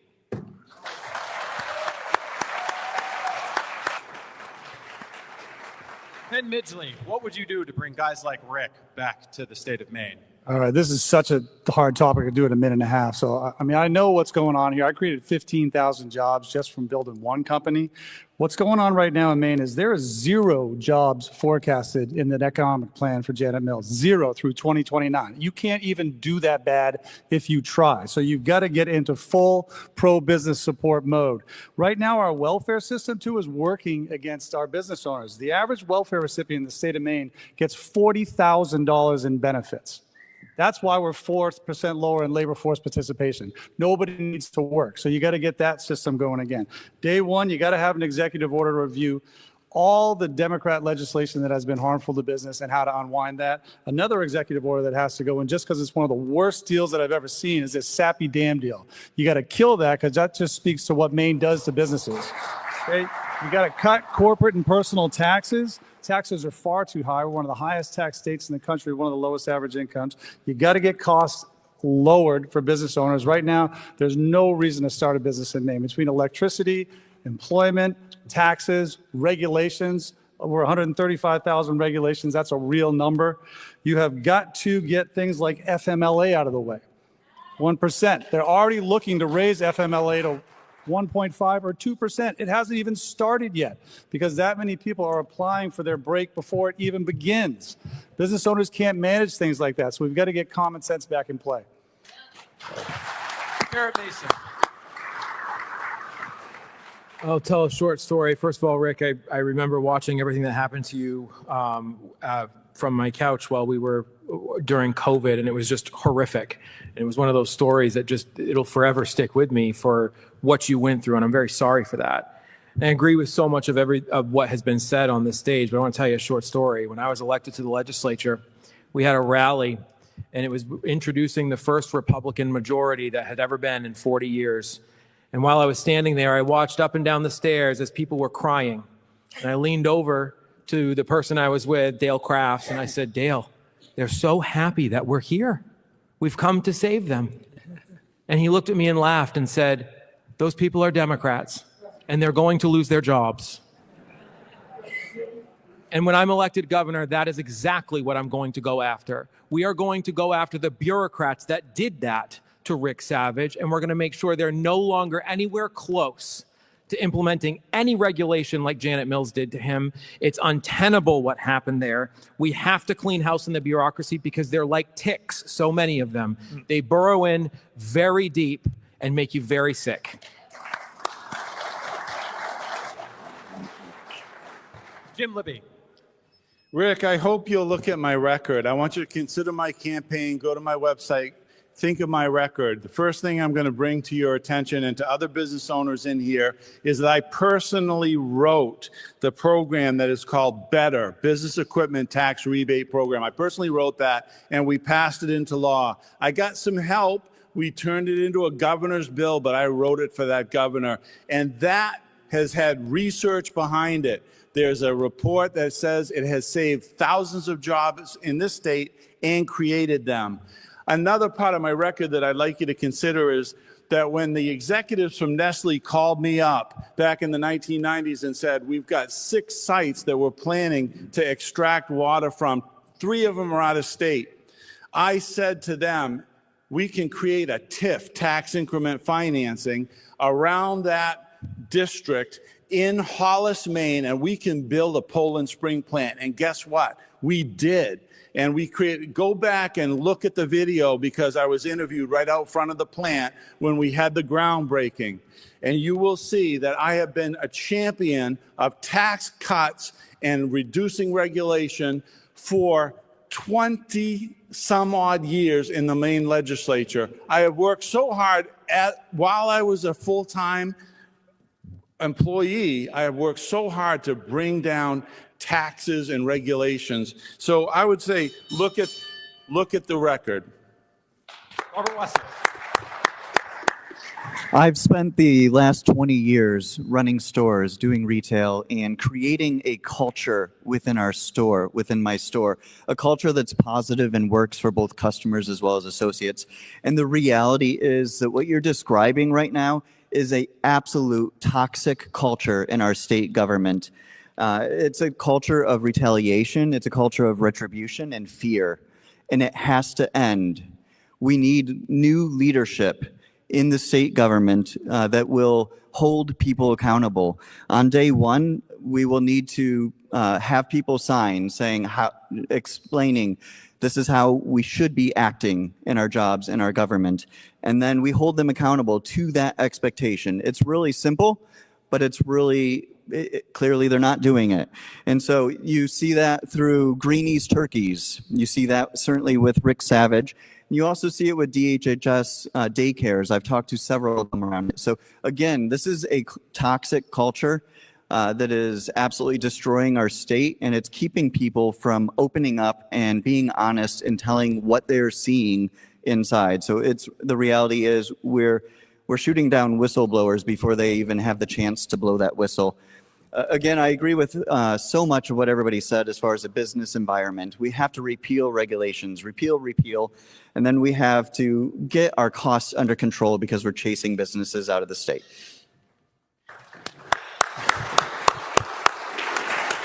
As governors, you're going to have to think on your feet, so we're going to cut the response time down to 60 seconds to make sure these trains run on time and save you 2 minutes for your closing statements. We found him, Mike Quattrano. He was actually out registering voters, knocking on doors. Nice. Mike Quattrano from the Maine Civic Action. Thank you all very much for being here. Obviously, one of you is going to win this primary and be our nominee. And then the real fight begins. For the love of God, you have to win this general election for the state of Maine. You have to. This question is directed to each of you. Why are you the best candidate to win this general election? Or what is your plan to win this general election for the state of Maine? Thank you all very much. Garrett Mason, you're first on this question. I love this question. First of all, I'm the only one that's kept a back-to-back Senate majority ever in state history since the 90s. I've done this before. I can do it again. One of the things that I did when I was in office was I started an internship program that saw 66 people knock on hundreds of thousands of doors from 2014 to 2018, and that's what caused us to win the majority in the state Senate. The other thing that I will do is every single time that I have been on a ballot, I have always worked with not only the other House members when I was a senator in my district, but anybody who needed help. I was willing to stand in the gap and raise money for them, and I will do that as governor. We need somebody who can not only implement the job as governor, but we need somebody who can be a standard bearer for the Maine Republican Party. I've done that before. I can do it again. The election piece is my favorite part of the job, to be honest with you. It's a lot of fun to get people elected, and when you do it right, you can win and implement real change. Ben Midgley. Okay, 60 seconds. Okay, I'd say the highlights are, well, look, I'm from Maine. I love this place. It matters a lot to me. I think your temperament and your focus when you get into the general election is going to matter significantly. I think you have to talk to the independents and the disenfranchised Democrats in a very particular way so they understand, because they're feeling pain too, that the Republicans are the ones that are going to set up the structures so individuals and families can take much better care of themselves rather than having the state take care of them. Mathematically, and I'll say it again in my closing, I'll just say it now, you can't win this election without independents. We're outnumbered by 40,000 registered Democrats. So one way or another, whoever gets through has to make sure you connect with those people in the right way so they're just not looking at some upset Republican or just blaming Democrats for everything, but somebody who's going to bring solutions to the table that are going to benefit everyone. And then we need to make sure we keep Republicans in the office for years to come. Robert Wessels. Maine is fiercely independent. As I've been campaigning over the last 2.5 years, I've heard it from hundreds of people who say the best government is one that stays out of the way, or the best government is one that leaves me alone. That is the government that I'm proposing. I am a small government guy. We need to cut our government. We need to get them out of our business. And again, they're doing the exact opposite right now. This is me. We need a governor that will raise all ships, right? And I have, my campaign over the last 2 years have worked with at least 21 other campaigns around the state, House, Senate, local, selectmen, and brought them up. Again, if I get in governor, great. But if we don't have the House and if we don't have the Senate, then it's just a fancy veto pen. We absolutely have to do that. I am Cincinnatus. I'm a farmer. I'm going to come to Rome. We're going to get rid of the tyranny, and then go back to the farm. Jim Libby. Sure. Well, I think I am the best candidate, and one of the things that I really want to do is take on the toughest problems. You know what? One of the toughest problems that affects every single one of you? The degradation of our healthcare system. And that has happened because we've allowed the state to play around with the Medicaid system. And we need to freeze the people that are on the Medicaid system, and we need to change eligibility because our current governor thinks that Medicaid for people who need help should be a backdoor single-payer system. We can't have that. And I will stand up to people who aren't willing to do that. Medicaid is, it's a hands-off political issue. No, it isn't. I'm going to tell you exactly what I'm going to do. The second thing is, did you see the bill? The Democrats want to make sure that we put a moratorium on building data centers. I want investment in this state. They want to make sure we don't have it. And almost all of their policies prove it. Thank you. Owen McCarthy, your plan to win the general election. Mike, to win this, we need good message and good messenger. Where I studied to find the best message is an ironic place because Vermont had the most Republican legislator wins in 2024. They talked about economy and they talked about safety. My plan, Maine 2040, addresses opportunity, affordability, and discipline in how we run our government. All things we can win on Republican values with independent and some limited Democrat votes. As a messenger, I have that vision. I also am an entrepreneur. I've created jobs here. I'm an engineer. I solve problems and I think outside the box. I think that's what we're going to need to win in 2026. I also am the only candidate on this stage with any roots north of Augusta. And I can speak to rural voters, and I built businesses in the southern part of the state, so I can merge the two together. We're in the fourth industrial revolution right now with what's happening with AI, and I've worked in our heritage industries of paper and pulp. I could talk to you about sawmills and software. You put those together, we can win this year. David Jones. Well, I'm that guy. I'm not a lawyer. I'm not a lobbyist. I'm not a career politician. They're the ones that got us to where we are here today. We need someone that's an outsider, an absolute businessman, a CEO, someone that's ran his own company, signed the front of the check, and built the company from scratch. Now, we got problems in Augusta. They're serious. Is it going to be solved with more of the same? Are we all going to be satisfied with lip service? You get a guy like Bobby Charles. I've been involved here in the state of Maine for 30 years. I've been out here busting my butt protecting conservative values. He drops in here in 2022 and tells me he's going to run the state of Maine. Please, cut me a break. I think what we have to do here is we got to hire someone that's got a set of principles that are really, really in the favor of Mainers. If we don't, it's only going to get bad. Bobby Charles, 60 seconds to respond. So I grew up in a little town of 500 people, and the values that define me and have defined me all my life are the values of Maine. I was working at 12. At 17, I was building houses with World War II vets. I've been back in this state every year of my entire life, and most seasons of those years. I look around and I look at what's going on in this state, and I say to myself, when I got back here, gosh, I am just in shock. This is not the state that I grew up in. I am truly committed to the idea that if we don't work together to fix it now, this state will not be brought back. So I went away to serve. I served my country. My whole life is about service. I served my country for 10 years as a naval intelligence officer. I served in the Reagan White House. I served with law enforcement. I served running and training people all over the world, police officers in Iraq, Afghanistan. I set it all up. I am about service. I am not about money. And as a result, when I got back to Maine, I realized that all those tools I had managing billions of dollars and running down drug traffickers required stepping up. So I am stepping up.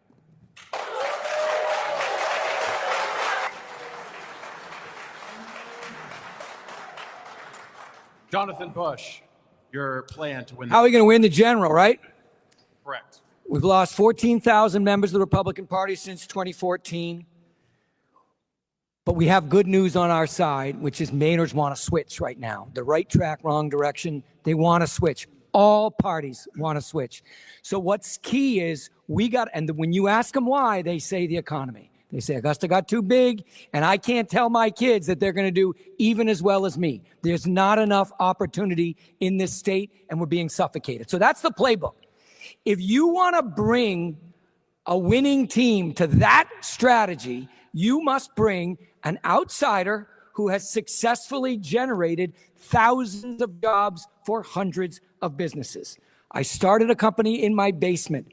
I grew it to 6,500 people of every party, and they are supporting me anyway because they believe in me. They've seen me make possibility for them at scale. They've seen me wake up Belfast and Waldo County. I thought we were doing 90. One? Cut it down to 60 seconds. Oh, great. Well, that's enough. I had a really good last 30, but you'll have to wait till the next question for it. And Bobby, your most recent speaking was responding to David Jones. So 60 seconds. What is your plan to win the general election? It is a two-part plan. First, people say to me, are you going to pivot in the general? And I say no. Why? Because Democrats and independents also think their property taxes and income taxes are too high. They also want the drug traffickers out of here. In fact, in southern Maine, even more, I think, than in many of the places in the northern part of the state. They want addiction services in this state, and they want their schools back. They have kids, too. And a lot of them don't want their money stolen and given away to a bunch of people in Medicaid fraud. So reason one is, and the proof of this, by the way, is when I was getting signatures, we ended up with dozens and dozens of Democrats switching on the spot with the little green cards to vote for me. So I said, wow, this is really interesting. I talked to some of the old timers. They said, no, that doesn't happen. I have 4,000 people who have given small dollar donations. They believe in me. The second big reason is I have the tools. I've managed billions of dollars. I will get the traffickers out. And even some of the Democrats and independents trust me.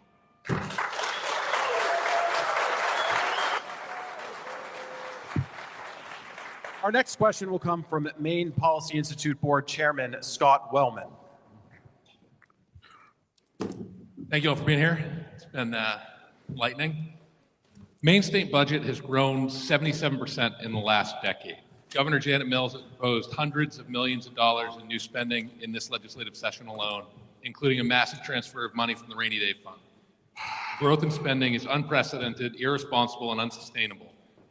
What is your specific, realistic plan to stop this exponential growth in spending, and how will you accomplish it in a potentially hostile legislature?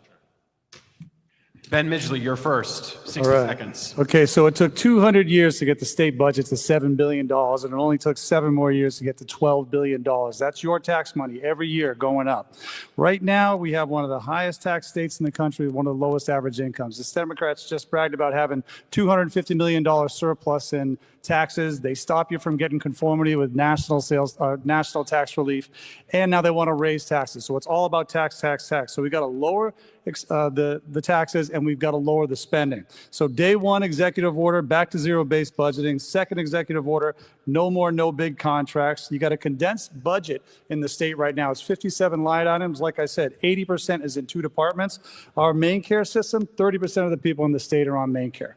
Okay, you got to get that off. You create a bridge for these folks to make money so they can get off. They're not locked. They're locked in it right now. And then you create an orientation program for when they go in. That way you slow the input and accelerate the output, and you shrink the largest expense in the state. Am I on 60 here or 90? Okay. 60 seconds, Ben. All right. I got a lot more on that. 60 seconds to you.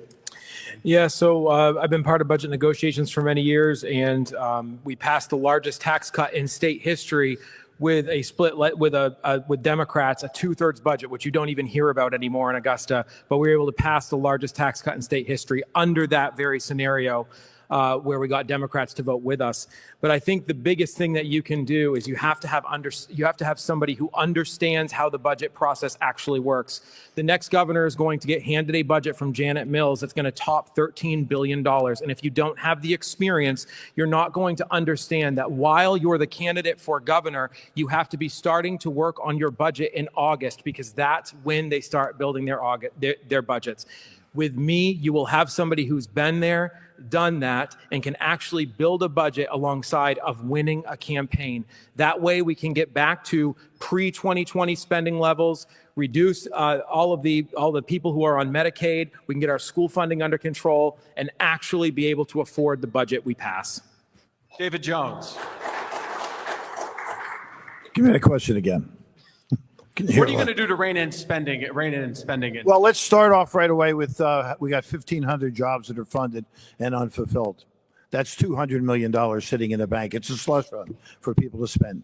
Let's look at Maine Care. Why don't we look at Maine Care? You know, we got over 400,000 people. That's a third of the state of Maine that's on Maine Care. How about if we make each and every one of them people on Maine Care reapply?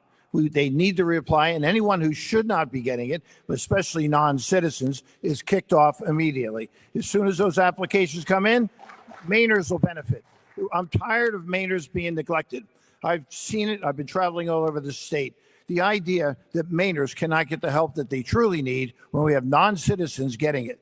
So if we reapply, have everyone that's on Maine Care reapply, then we will eliminate a tremendous amount of spending here in the state of Maine. That's a boatload of money. And the idea that anybody from away is getting a benefit that a Mainer can't, I have a problem with that. Thank you, David. Robert Wessels. So I will start as soon, we need to cut $2 billion from the budget, and we're going to start that process as soon as I win the primary, because we do have to have a budget ready as soon as you start in governor. We're going to, in that $2 billion cut, we're going to freeze hiring, and they've talked about it several times. There are tons of positions that are currently built into each budget that we're funding but not using. We do a hiring freeze, we pull those positions out, we stop benefits to non-citizens, we cut the bureaucracy out of Maine Department of Education. Again, not the schools themselves, but the bureaucracy that is plaguing Augusta. We need somebody who is not going to be tweaking. It is time for reform in Augusta, and that's what I'm going to bring. Thank you, Robert. Jonathan Bush. Let's not talk about investigations or freezes. This is like trying to take over knotweed with a pair of hair scissors. This is an aggressive restructuring. We need to go after the shrinking of Augusta in an aggressive, sophisticated way. Thing one, cut $1 billion. The governor drops that bill down, and we watch. If we haven't won the majority in this election, who votes against it? And we run great candidates right up the nose of those people that voted against the tax cut in a state that's the 5th highest in the country. Then we start selling. Not when you're cutting somebody, there's got to be a winner. When you cut health care, the doctors have got to win. You got to say, we're going to give you more power and opportunity for upside. When you cut education, all these superintendents, every 5 feet, there's another superintendent. You've got to have families in charter schools that are winners that come and lobby for you. In each area of government, there are winners in the wings that want to be invited into play, and they will lobby all sides of the aisle to try to get, once there's a belief that as a governor who can do it, they will come to our aid. Jim Libby. Well, look, government is like a spigot. You know, you have to shut off the spigot. So the things that we need to talk about are lowering the rates. So I'm going to lower your income tax rate. We're going to save $1 billion over 4 years, and you're going to keep more money in your pocket. I'm also going to expand not just the Homestead Act, which needs to be expanded. It's been at $25,000 exemption on your home all the way through this inflationary period. We're going to triple the homestead and make a difference and put money back in your pocket. And when we're done, about $2 billion is going to come off of that budget. And that's really important that we make sure that we do that. Now, we're also going to cut jobs. For example, I'm on the education committee. Did you know that we recently put together a green buildings coordinator position for the Department of Education? That person works from home. They make $111,000 a year plus bennies. We're going to cut jobs. Bobby Charles. So it's obvious we're living in an Orwellian world from everything that you hear here. I just went through the 800-page budget, and it has grown $4.75 billion under her. So instead of cutting just $1 billion over a 4-year block, I am going to cut $4 billion. I am going to drive the income tax down and out. And then I'm going to do 12 basic things in 30 seconds. Zero-based budgeting. No more bringing the old budget and then adding to it. Start from zero. Performance metrics. Statewide hiring freeze. It has to be done. LePage did it. We have to get back to the idea she's grown the state employees by 20%. Attrition, bring them down. In fact, bring them lower. IGs, put the conservatives in charge of the financial side of this house on the administrative side, require people to work, get the Medicaid fraud out of there, all illegal aliens out of the state, wire brushed, and you can look for the rest on the website. Owen McCarthy. Take us home. You see this pen? this pen's going to be a red pen, and it's going to be out of ink after the first week in office. We're going to first put the Maine Performance Review to work, where we look at keep, fix, close programs, and we're going to make heavy recommendations to close programs. Second, for all fraud dollars, which we know there's a lot thanks to Steve and crew, that we find we're giving them back to the people of Maine. So, and we will publish that weekly, and you'll see what it's there, and you'll get it back. Third, we're going to re-sign a taxpayer bill of rights such that we are not going to increase anything by anything more than inflation ever in the history of Maine into the future. And finally, we're going to restructure how we're going to look at buying out existing employees and then moving in technology to modernize our government and make it better. I think there's a lot of efficiencies to be gained there, particularly if we can buy people out of their contracts. I think there is billions and billions of dollars to save in the budget. Thank you, Alex. We'll now move on to closing statements. If you want more questions, some of you are going to have to drop out. Every candidate is going to have 2 minutes for their closing statement. We'll go in the opposite direction of the first questions. So Garrett Mason, you're first. Well, first of all, thank you so much, Steve, for a wonderful debate. I think we all had a great time, and to Maine Policy Institute for having us here tonight. Like I said in my opening statement, this is truly an upgrade, and it's really been awesome. So well done. But, you know, I think that you heard on stage tonight why Republicans deserve to have your vote in the 2026 election and why we deserve to be in the Blaine House once again. There is not a lot of disagreement amongst all of us on this stage. I would say that almost every idea that I heard tonight, I would agree with and I would implement and would be part of my plans moving forward. But I don't think that that's what this election is about. Our ideas are all the same, but the way that we get them done is different.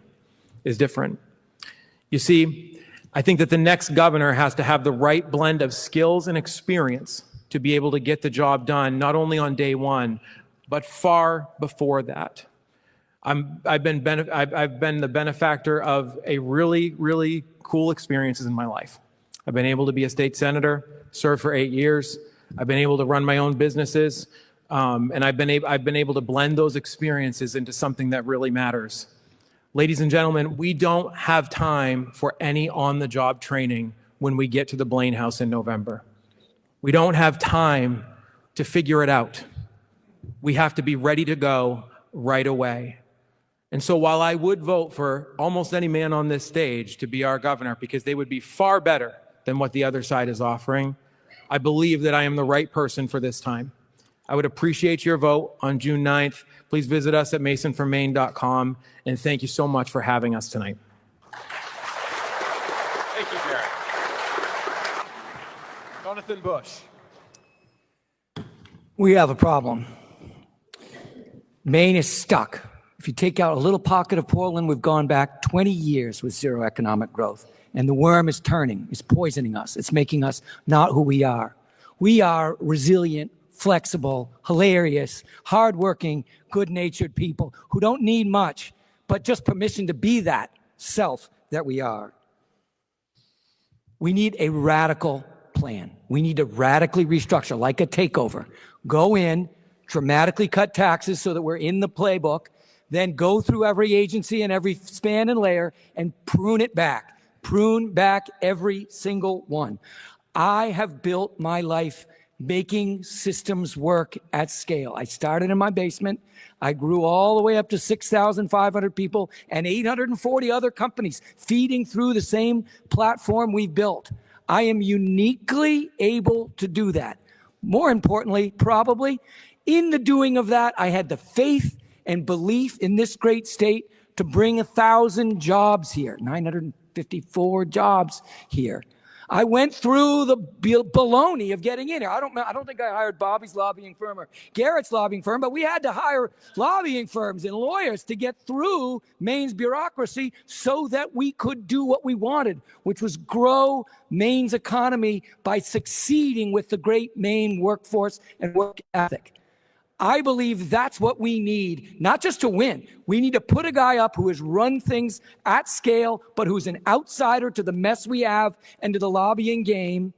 And then we need to bring those skills into Augusta, not catch the virus, but stay relentless. Cut those taxes, shrink back those agencies, and wake up the marvelous, flexible, gritty free marketeers that we are, and rise. Thank you, Jonathan. Bobby Charles, 2 minutes. Thank you for coming tonight. Thank you for caring about the state of Maine. 4 words. This needs to stop. We're in a state that is overspending, overtaxing, runaway drug trafficking, illegal aliens everywhere, Medicaid fraud. Our schools are broken. We need to fix it. Many moons ago, I worked in the Reagan White House, and Reagan went to the Berlin Wall. And you remember what he said? He said, tear down this wall. And people doubted. The world was full of doubters. They said it can't happen. And you know what? He didn't brook doubters. His attitude was, if you can envision it, if you can believe in it, you can do it. And you know what? In 1989, that wall fell. And I was over there behind the Iron Curtain for years beforehand, and when it fell, I went back. And these kids had sledgehammers that they were whacking that wall down with. And I will tell you, he proved it could be done. And here's what I want you to do. I want you to envision an accountable Maine. I want you to believe that an accountable Maine is in our power right here today. And then I want you to work with all you've got to do it. And I will tell you, I will be working with you every second of every day to get there, because we have to do this. And as an emblem of the fact that we can do this, we can envision it, believe it, do it. And quite honestly, at this moment, we should be one team, one fight, starting tonight. This is the Berlin Wall I brought back from that moment. Come see it. This means hope. It means we can do it. It means we must do it now. Thank you, Bobby. Owen McCarthy. I'm going to end where I started. Who's ready to win in 2026? Yeah. Let me tell you my why. So I grew up in the shadow of Mount Katahdin, the son of a 3rd-generation logger and a 2nd-generation lunch lady in a town called Patten, Maine. I grew up in a trailer on my grandfather's land, and I had it good. It was a great path. The schools, when I went through them, were 4th in the country. We've discussed they're no longer there. I learned a lot about hard work when I watched my father, who's right over there, go to work at 2 a.m., come home at 6 p.m. every single day and work on the truck on the weekends. You learn a lot about accountability and personal responsibility when as soon as you step out of line, your mom gets a phone call and you get disciplined when you get home. I then had a great path and went to the University of Maine on the pulp and paper scholarship and worked in our heritage paper industry, been in every paper mill except for Madawaska in the state, which I will fix. And I then became an entrepreneur. I've started multiple companies, the most recent one in medical devices. That helps people improve walking if you have a stroke or live with Parkinson's disease. We raised $60 million of capital into this state, hired people, navigated all the journeys you need to get through healthcare, and proven you can do innovation here and not just in Silicon Valley. I don't believe, I'm also a husband and a father, and I don't believe, they're important to the story. I do not believe that those kids, Oliver and Theodore, have the same opportunity that I have. I don't believe if, like many of you, like a working class Mainer, it's affordable to live here, and this is 100% policy decisions coming out of Augusta. I think we need to hit the ground running. I have a plan, Maine 2040, to go do that. Read it on my website, because in closing, we need to make sure Maine is more than just vacation land for wealthy people. That's a place that we can live, work, and prosper. A place where whether you grew up on a double wide in the outskirts of Patten or a trailer off a dirt road in Presque Isle, you can use your God-given talents to reach your highest potential with nothing, not your state, and especially not your state government standing in your way. Thank you, Steve.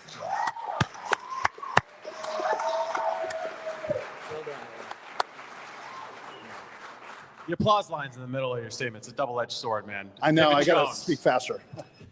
Yes. So, I've been on the trail now for about 8 or 9 months, and I've listened to this guy, Bobby Charles. Right? And you can say what right? Get as mad as you want. The bottom line is, I don't believe anything he's saying. He embellishes everything he's ever done in his career. He inflates it to be something that it's not. The idea that you can eliminate $4 billion on a budget, making promises you can't keep, that's not what I want. I want reality. I want to make sure that whoever we elect to be governor of the state of Maine knows that what reality is. He needs a reality check. I don't think there's anybody that's ever served in the House or the Senate that would ever believe you can cut $4 billion off of this budget. It just doesn't make sense. He's missed 4 debates. 4 debates. He refuses to show up. I'm glad he's here tonight, and I'm finally getting a chance to talk to him on stage. But the bottom line is this. He's a no-show. He's dropped into the state in 2022. He's not the guy that I want to see governor of the state of Maine. Whether it's me or not, I don't care. All these other guys, I like them. Bobby Charles, there's no way in hell. He's not what we need. He's not what we need here in the state of Maine. We do not need a D.C. swamp rat. We do not need someone like Bobby Charles, who's come here and is filling us with a bunch of lies. So I'm being as plain as simple, like it or not. This is how I feel. I'm a man of truth. I have always been a man of truth. I say it the way I see it. You don't like it? You can't handle the truth? I'm sorry. Go to BobbyCharlesExposed.com. You don't believe me? Go to BobbyCharlesExposed.com. I didn't create that site, and I was surprised to find it. So if you want to see the truth, you want to see what's really going on, check it out.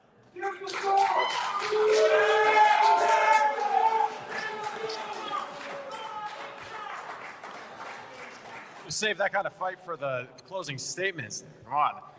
We didn't contemplate this in the rules, but Bobby Charles, 30 seconds to rebut. So this is what it looks like to be the front runner by double digits. The bottom line is my values are defined by the state that I grew up in. And I grew up right here in rural Maine. I did leave and I came back like so many of our Maine kids. I served my country, 10 years Navy intelligence. At the end of the day, we need to support our kids so they stay here. And I love this state. Vote for me.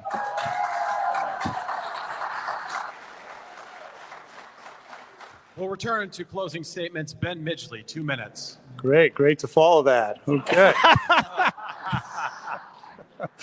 Well, I also want to say thank you to all of you for being here today. It really means a lot that you all showed up. It shows you care. Thank you to the Maine Policy Institute and Steve Robinson for doing a great job with this many candidates. So thank you. So 50% of winning is showing up. And I love that saying. A friend told me that, and I teach it to our kids all the time. So I showed up. These candidates showed up. You all showed up. Now we have to get our people to show up, and they have to get their people to show up. And if they do, that's 50% of getting us there. The other 50% is the right candidate. I have run billion-dollar companies. I have built a billion-dollar company from scratch and created 15,000 jobs. Very few people will ever have that experience, and it has given me a skill set to be able to run this government fluently and efficiently. Additionally, my team, in my opinion, has the most depth of any team in the field in terms of political expertise. I am literally surrounded by experts in state government, and they have won governor races in the state before. That being said, and I mentioned this earlier, we do have a math problem. Okay, there are 40,000 more registered Democrats than Republicans. And the only way we can win that is by getting the independents and the disenfranchised Dems in with us. And we do that, we win. We don't do that, we lose. It's that simple. That's how the math works. You all have to make that critical decision. And you all are the only ones that can do it. So I will just tell you in my closing that we all feel strongly that my team is best prepared to give you the best chance to have that win in November. So thank you again for your time, and we hope to earn your support.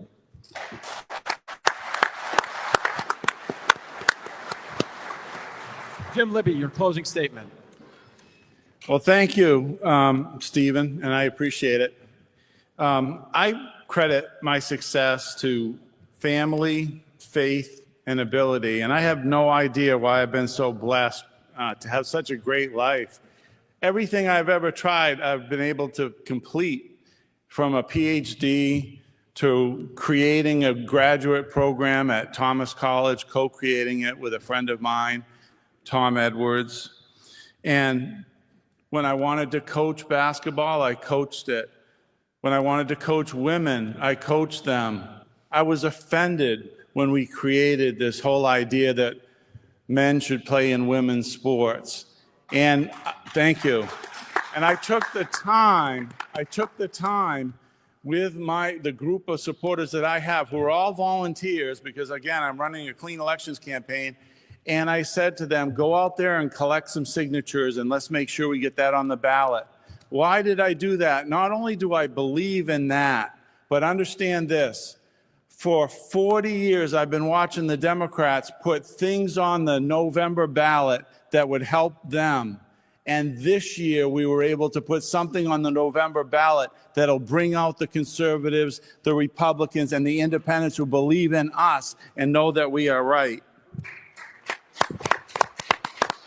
I was blessed with a great wife. My wife, Jennifer, will make an incredible first lady. We have worked 5 jobs for as many years as I can think of. She is a special educator in the elementary school level, and she also works as a part-time professor at the University of Southern Maine. And as you know, when I started my time back in the legislature, I became a state senator. I had 3 jobs. I was working at Thomas College full-time, 80% of my time at Colby, and I was a state senator. I'm tried, I'm tan, rested, and ready, and I want to work for you. Robert Wessels, bring us home.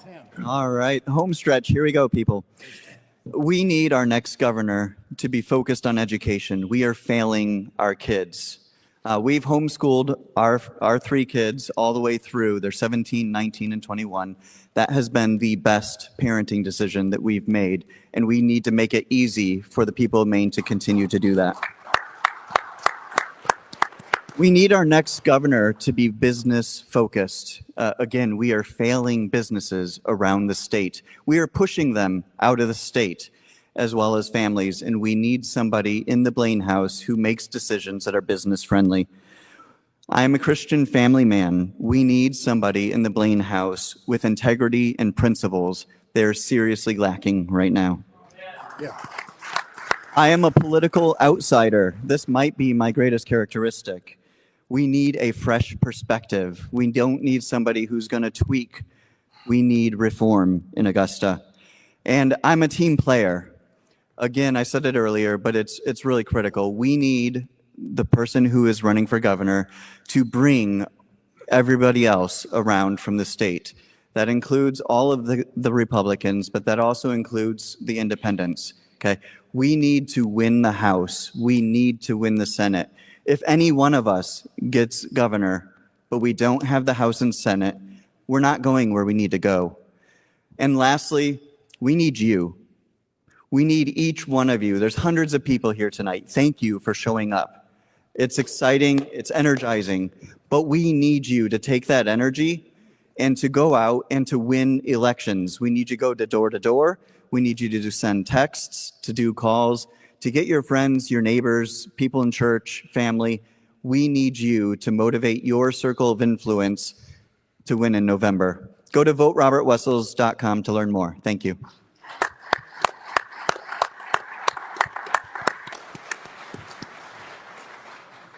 That will conclude tonight's Maine Republican gubernatorial debate, just a little over time, unless, Rick, do you want to tell the Janet Mills Joe Kane story? We'll save that for later. But please join me, everybody, in giving a round of applause to all of the candidates for coming out here.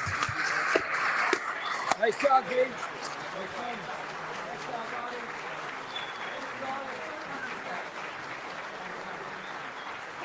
This debate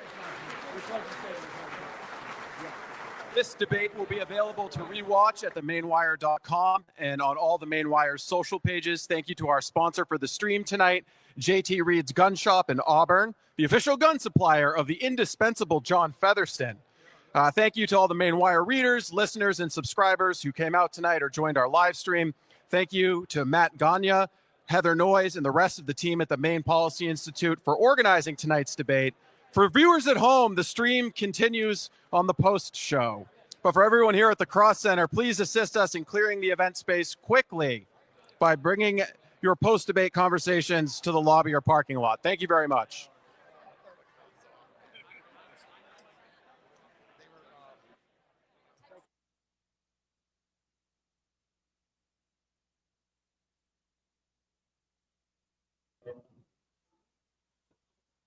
Okay, we are live here for the debate, the Clash at the Queen City post-game show. It's just me right now. Tom is on the stage wrangling, getting some of the aftermath of the David Jones, Bobby Charles spat there that we saw at the end. And then John Featherston will be joining us shortly. John Featherston is working the spin room, so he will be talking to the campaign staff, talking to the candidates, and getting their reactions on how the candidates did. Overall, I thought it was an excellent 2-hour debate. I thought all the candidates were good. I don't think there was any particularly bad standout performance in the entire debate. A lot of people monitoring the chat seem to think that Owen McCarthy had maybe a breakout performance tonight. People seem to like what Ben Midgley did just from the unscientific chat perspective. And then Bobby Charles, a divisive figure. He's getting a lot of support. He's was probably the front runner heading into the debate, excuse me. Did he do enough tonight to solidify the lead, to keep the lead that he had, or did someone another different candidate? And we've got David Jones right here. Looks like he'll be joining us in a second, potentially. Tom Shattuck coming in now.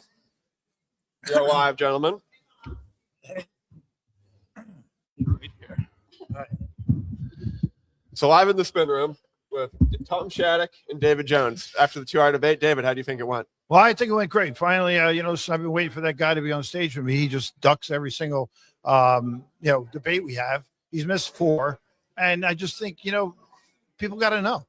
And if people didn't see it, and I think you might have been back here, David Jones went after him very aggressively, called him a liar to his face. No, I'm not saying anything to you or that I wouldn't say to him.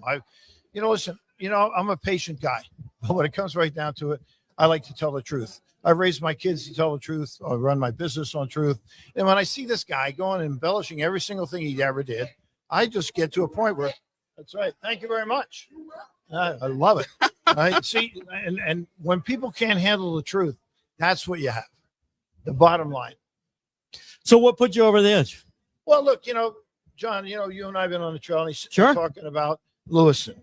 Has he ever been in Lewiston? I've never seen I haven't been with him in Lewiston. I haven't seen him in Lewiston. I've spent countless hours. I've been to Augusta town committee meetings. Same thing. So these people are MIA, and as governor, you got to be involved. You got to understand what's going on, and you got to have a pulse on the state. For 30 years, I've been involved in the state of Maine. I've committed my life, my family, my business, everything into the state of Maine. And when I see this guy fly in here in 2022 under what I think are more than suspicious circumstances and decides that he can run the state of Maine, I'm sorry. I got a problem with it. What did you think about him saying you're all just jealous because he's a front runner? No. Look, tell the truth, be who you are, show up. Ben Midgley said it, like you got to show up. We had 4 debates that Bobby Charles refused to show up for. Why? You know why? Because he knew that I was going to confront him.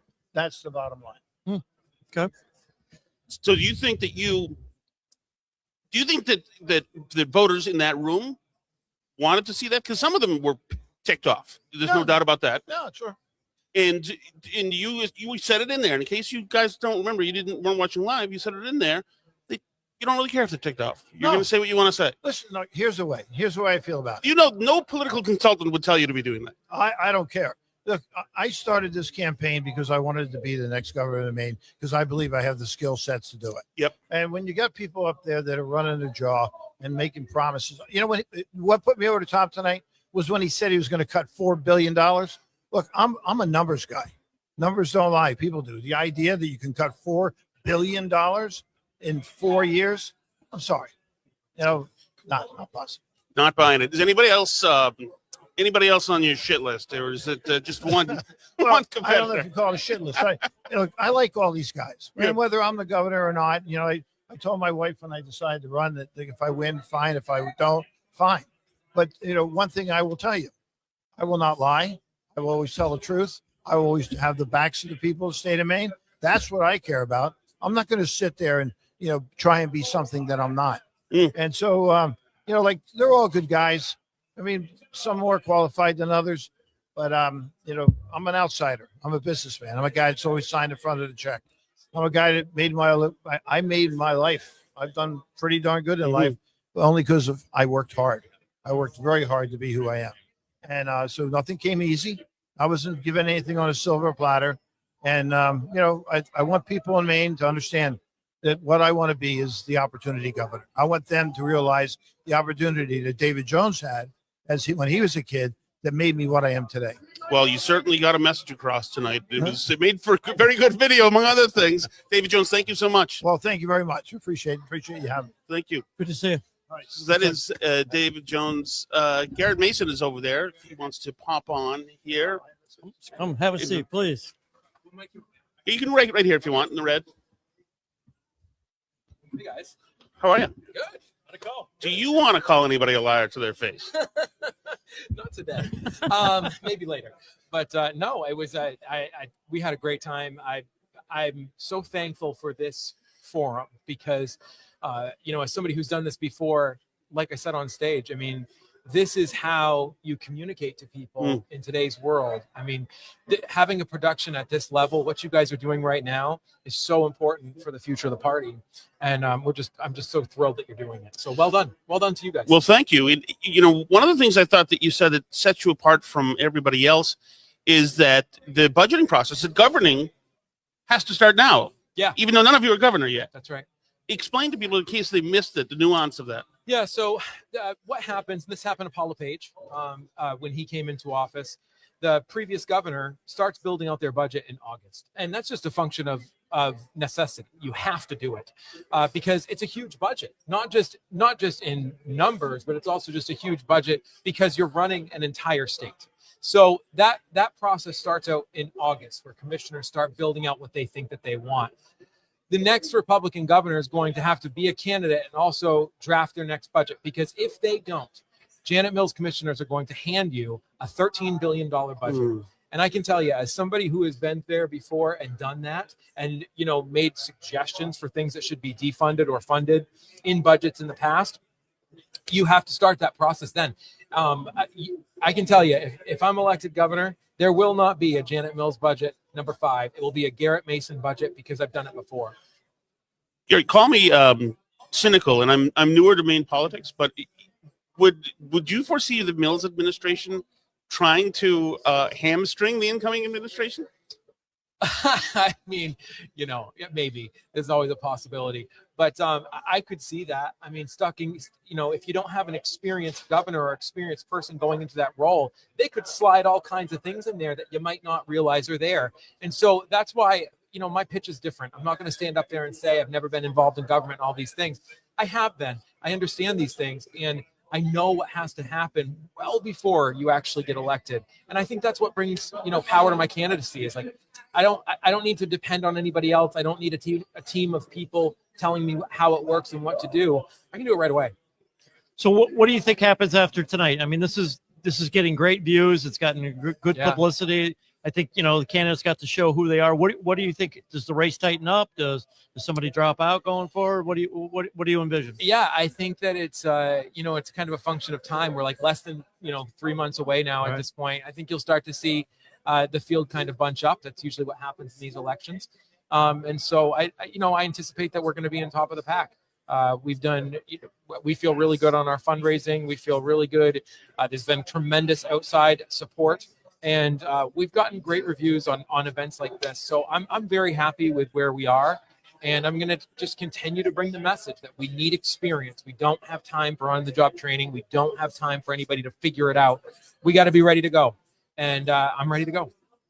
Garrett Mason, thank you so much. And No, it's great. You know, Yeah. thank you. Thank you, Good guys. night. Thanks for Really spending a appreciate couple it. minutes with you. I hope you have a great night. Good to Yeah, see you. thank you. We'll talk soon. Robert Wessels is going to join us now, fresh from the debate stage. Mr. Wessels, how are you? I am doing well. So, Robert, For doing this. Well, thank you so much. I think it's fair to say that stylistically, you and David Jones are on opposite ends of the spectrum. I suppose some might say that. Yeah, definitely a different approach. Yeah, you don't have. I noticed this from the beginning. Is you don't do the bombast game is not you. Is this as a result of your life's work? It really is. Somebody asked me about that. I just said, like you never get flustered. You never get, riled up. I'm like, 20 years of retail? Are you kidding me? Like this is nothing.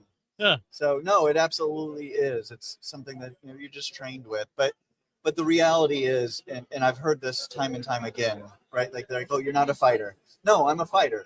I'm just not divisive. Right? I will fight for my principles. I will fight for what is right. I will fight for our state. I've been doing it for the last 2.5 years, and it's absolutely a critical fight. I'm just not divisive. Have you found that since you've been running, like you said, for 2.5 years, have you found that people are especially receptive to certain messaging? In other words, are there a few buzzwords that you found after 2 years that get people's ears to prick up? Say, wait a second, this guy hears me, he sees me. I will say there are certainly topics, right, that get people riled up or excited or ready to talk. Education is one of those. Property taxes is absolutely one of those. CMP bills or energy is one of those. Again, as I've been having the conversations, the reality is about 80% of the conversations that I end up having are about those personal economics. It's how am I going to make it through life? And we really should be focused on how can I thrive, but we're just how can I exist? How can I keep going? Wow, can't imagine the stories that you've heard over the last couple of years. So how'd you think tonight went, and then what do you think tomorrow looks like? So I thought tonight went well. Number one, thank you guys for putting it on. I thought it was wonderful. It was great to see a sold out crowd. And really, again, I said it beforehand, but the idea is let's get that message out. Let's talk about it. We're really similar as far as the 8 of us and where we are on a lot of different topics. That was alluded to. But who we are and how we will approach the governor's position is very different. And people need to be able to see that, to be able to know. And I thought it was very successful tonight to be able to see that. Robert Wessels, thank you so much. We appreciate your time. Guys. Thanks for coming tonight. Have a good, safe trip home. Thank you for everything. Jim Libby. Hey, Jim. Did you have fun? I thought it was great. I thought it was a good night. I loved it. Good night. Absolutely good for the Republican Party. I mean, everyone tried to get the message out, and I think they were effective. We got great candidates, great people up there. I just am so pleased because, I've been doing this for a long time. I started in the 80s working for Bill Cohen, of all people, and I've been fighting for the Republican Party, and I just have seen more energy this year. It may be from all the mistakes the Democrats are making, and they're making a lot of them, but whatever the reason, I'm just so happy because it's an opportunity. We're going to strike while the iron's hot. Do you think, obviously in 2010, it was the Tea Party. So in comes LePage, in comes a whole bunch of Republicans. I don't notice a Tea Party swell happening. I mean, unless it's silent, Mainers are obviously sick of the corruption. They're sick of not being able to afford this state. They're sick of the craziness in schools. But is there a groundswell somewhere? I think there is, and I just think that people know the difference between right and wrong. And I mean, you heard all about the contracts that we've been giving out, the illegal contracts. We do a lot of bid rigging. Didn't get too much time to talk about that, but I'm going to in the future. If you take a look at all the money that was spent on autism where somebody actually didn't provide a service, that's pretty bad. So, I think people look at issues like those education issues and those children with autism, and they say to themselves, oh my God, how did we get here? And so we have now the ability, and some of it is thanks to Maine Wire. There's no question about it. we have the ability to get the word out and educate people. And the other part of it is just social media. We're getting better as a party at dealing with social media, and we've never been good at that before. Yeah, absolutely. Jim, we appreciate your time and great job today. Yeah, thank you very much. Jim. Thank you. Good luck. Bye-bye. Been great. So thank you so much, Jim. So we'll grab Jonathan Bush here in a moment. Comes. Mr. Bush. Ah, How are you? Gentlemen. We got a little fun at the end. Let's go again. Let's go again. Let's do it again. Like Ernie Bank. Let's play two today. You want me to listen? I can't. No, you don't have to Doesn't listen. matter. Okay, good. So I think that to a lot of people in the room, when you went after Medicaid and the disaster that it's becoming, and to the extent of which it swallowed up Maine's budget and just on so many horrible effects to other parts of the economy. Right. It seemed to me you held the room with that messaging, and Okay. you got I was worried because it's complicated. It but is. I think that idea of these commissars in their power grab, bloating up Augusta and then shrinking down. We're closing hospitals. We're losing doctors. It's because these hungry hippos are expanding. It's complicated, but we pull that back. We're going to see some beautiful green shoots, much better healthcare, much more affordable. So you've had a life with a successful business life. Yeah. You've been in business. Yeah. How are you going to deal with it if you are elected governor and you start making these cuts and downsizing, getting rid of this fraud? They're going to be press herald's going to be calling you a murderer. Sure. All sorts of everything they threw at George W. Bush, as a matter of fact. Yeah. You know, all the vilification. That's all going to hit you. Are you prepared for that? I am absolutely prepared for that. Half of this race is about people already judging me for who they think I am without having met me, etc. It ain't new to be misjudged, underestimated, overestimated in public life. But if you want to matter, you lean in. And this is a crisis, and somebody who's capable has got to lean in. I've had a great life. The American dream worked out, extraordinary story. But I want to see other people have it. That's more rewarding than one more crack at the apple for me. And I don't think one of the guys, the inside guys we've got, even though they've got a lot of really good specific little examples that they could do, it's not going to carry the weight. This is a relentless, multi-year, endless assault. And if you don't have that kind of energy and the experience of doing that, the technology, the systems, the legal, it's not going to work. Once again, you were the only candidate on the stage tonight talking about contracting government. It was strange. Every candidate running for governor on the Republican side has got at least one new program. Ben's got the retraining thing, and Owen's got his special shipyard that the state's going to run. And each one of them has one, and I'm sort of mystified. I don't understand why that goes on our side of the aisle, and it confuses the message.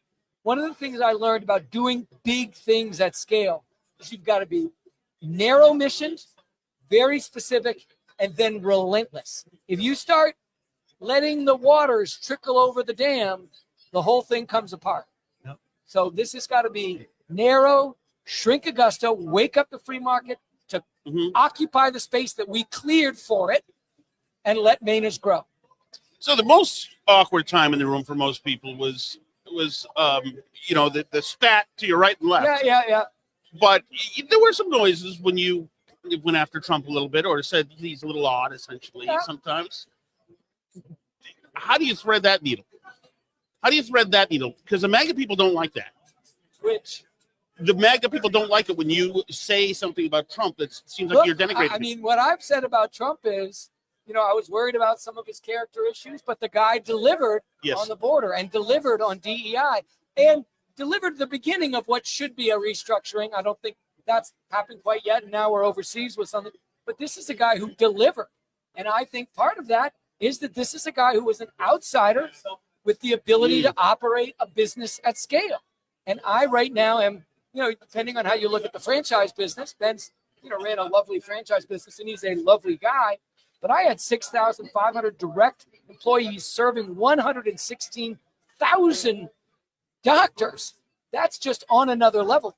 6 times the size, 7 times the size of the state's entire more than twice the entire budget and 6 times the size of the healthcare budget. And I knew where every penny was in their whole world. So I believe that's what we need to sustain this. And I believe that even a guy who wishes I didn't choose someone else in the primary or whatever, will see that over time. Great. Jonathan Bush, thank you so much. Gentlemen, what a Thank great, you. well-executed professional debate. It looks like Republicans are in the House. Thank you so much. Sir. Loved it. Thank you. Thanks a lot. Thanks, John. Appreciate it. Thank you. Bobby. Oh, Ben has been next. Yep. Oh, Ben. Oh, sorry, Ben. Mr. Midgley, how are you? Yeah, how's it going? Good. Have fun tonight? Bring this in. Yeah, it was fun. Got even funner at the end there, right? For a little while. Yeah, you had to go after that. So your thoughts on that? The back and forth. Yeah. Well, I mean, I think it was great that it was limited just to one adventurous moment on stage. Otherwise, I think it was great. And look, people get passionate about it. My position on the tax in general is, you got to run on your own character and credentials, but this is a very passion-filled endeavor. A lot of people are going on, and I think you got to really understand that people are doing this because they all care deeply. And in some situations like that, emotions are going to come out. We had a little bit of that tonight, so you got to respect both of them. And hopefully everybody, moves past that and looks at the bigger picture that the goal is to win. So some people in the room left when the spat happened, and they didn't want the negativity. They just left. And so people are for some demographic of people, they're sick of politics, the way politics looks in right now. Sure. Is that one of the weapons that you bring, that you're not 2026 politics? No, I mean, on that point, and I think I actually said it at a Lincoln dinner, several Lincoln dinners, right? The country's fractured. There's no doubt about it. Maine is fractured. So I think the way I put it to people is, we don't only have the collective responsibility to win the election, but we have the collective responsibility to bring the state back together, the state that we love. A lot of us grew up here. It was never like this before, and it's okay, even though I'm running in the Republican primary, to talk to somebody on the other side or talk to somebody who's an independent, right?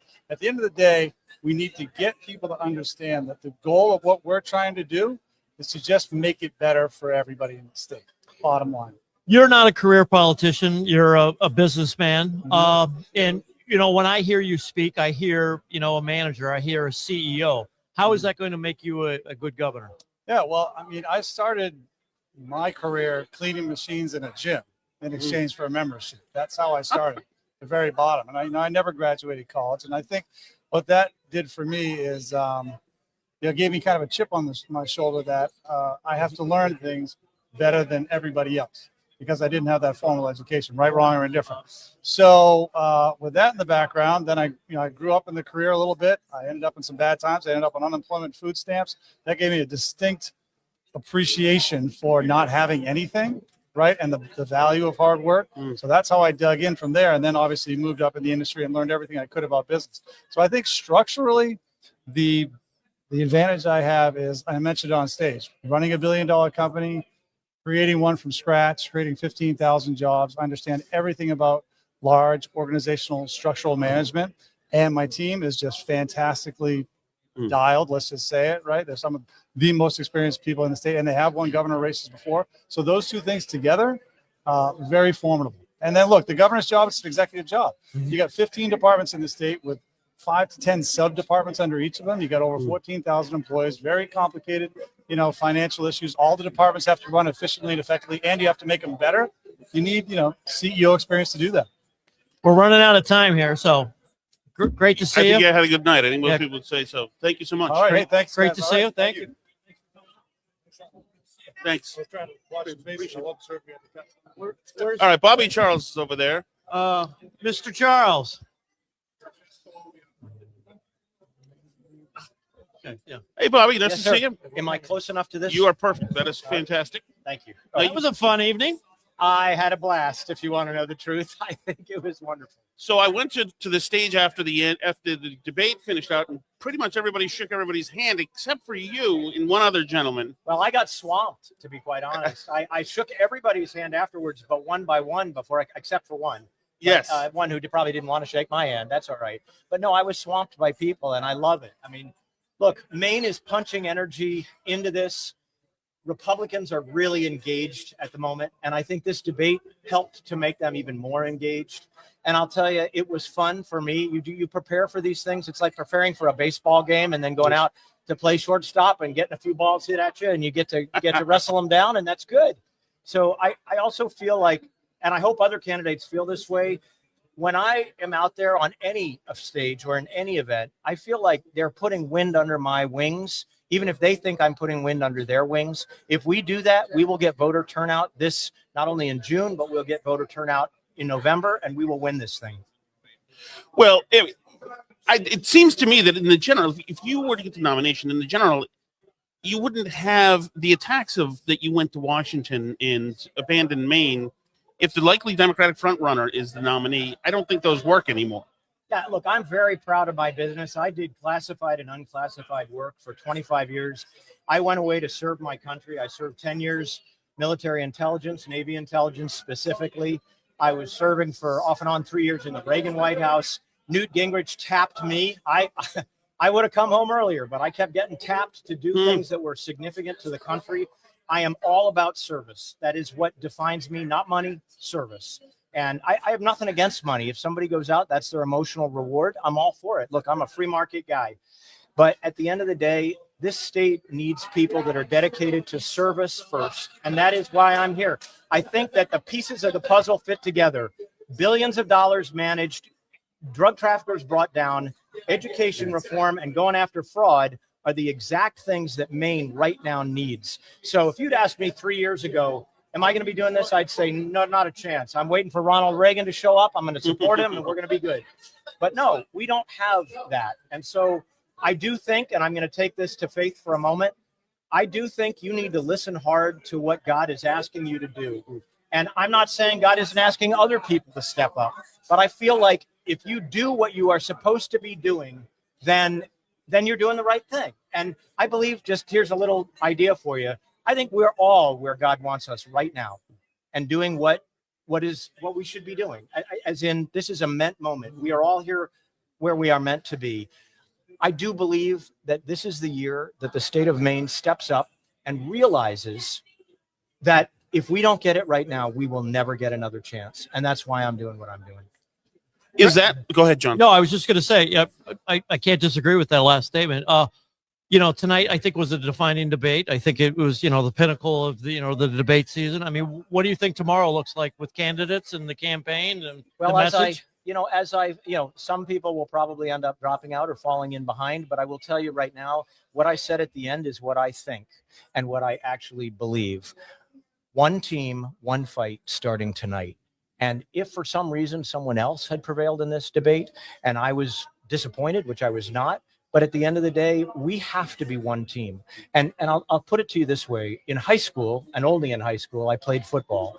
And I was not a good football player, but I did learn lessons. And one of them is if you leave a hole in the line, they will come through it every single time. We cannot let that happen this year. And so I have had, believe it or not, even with that character, I've had good conversations with people all through this cycle. And the reason is I don't take anything personally. I worked for Ronald Reagan and he modeled that. Don't take anything personally. It's not personal. It's just whatever's going on in them.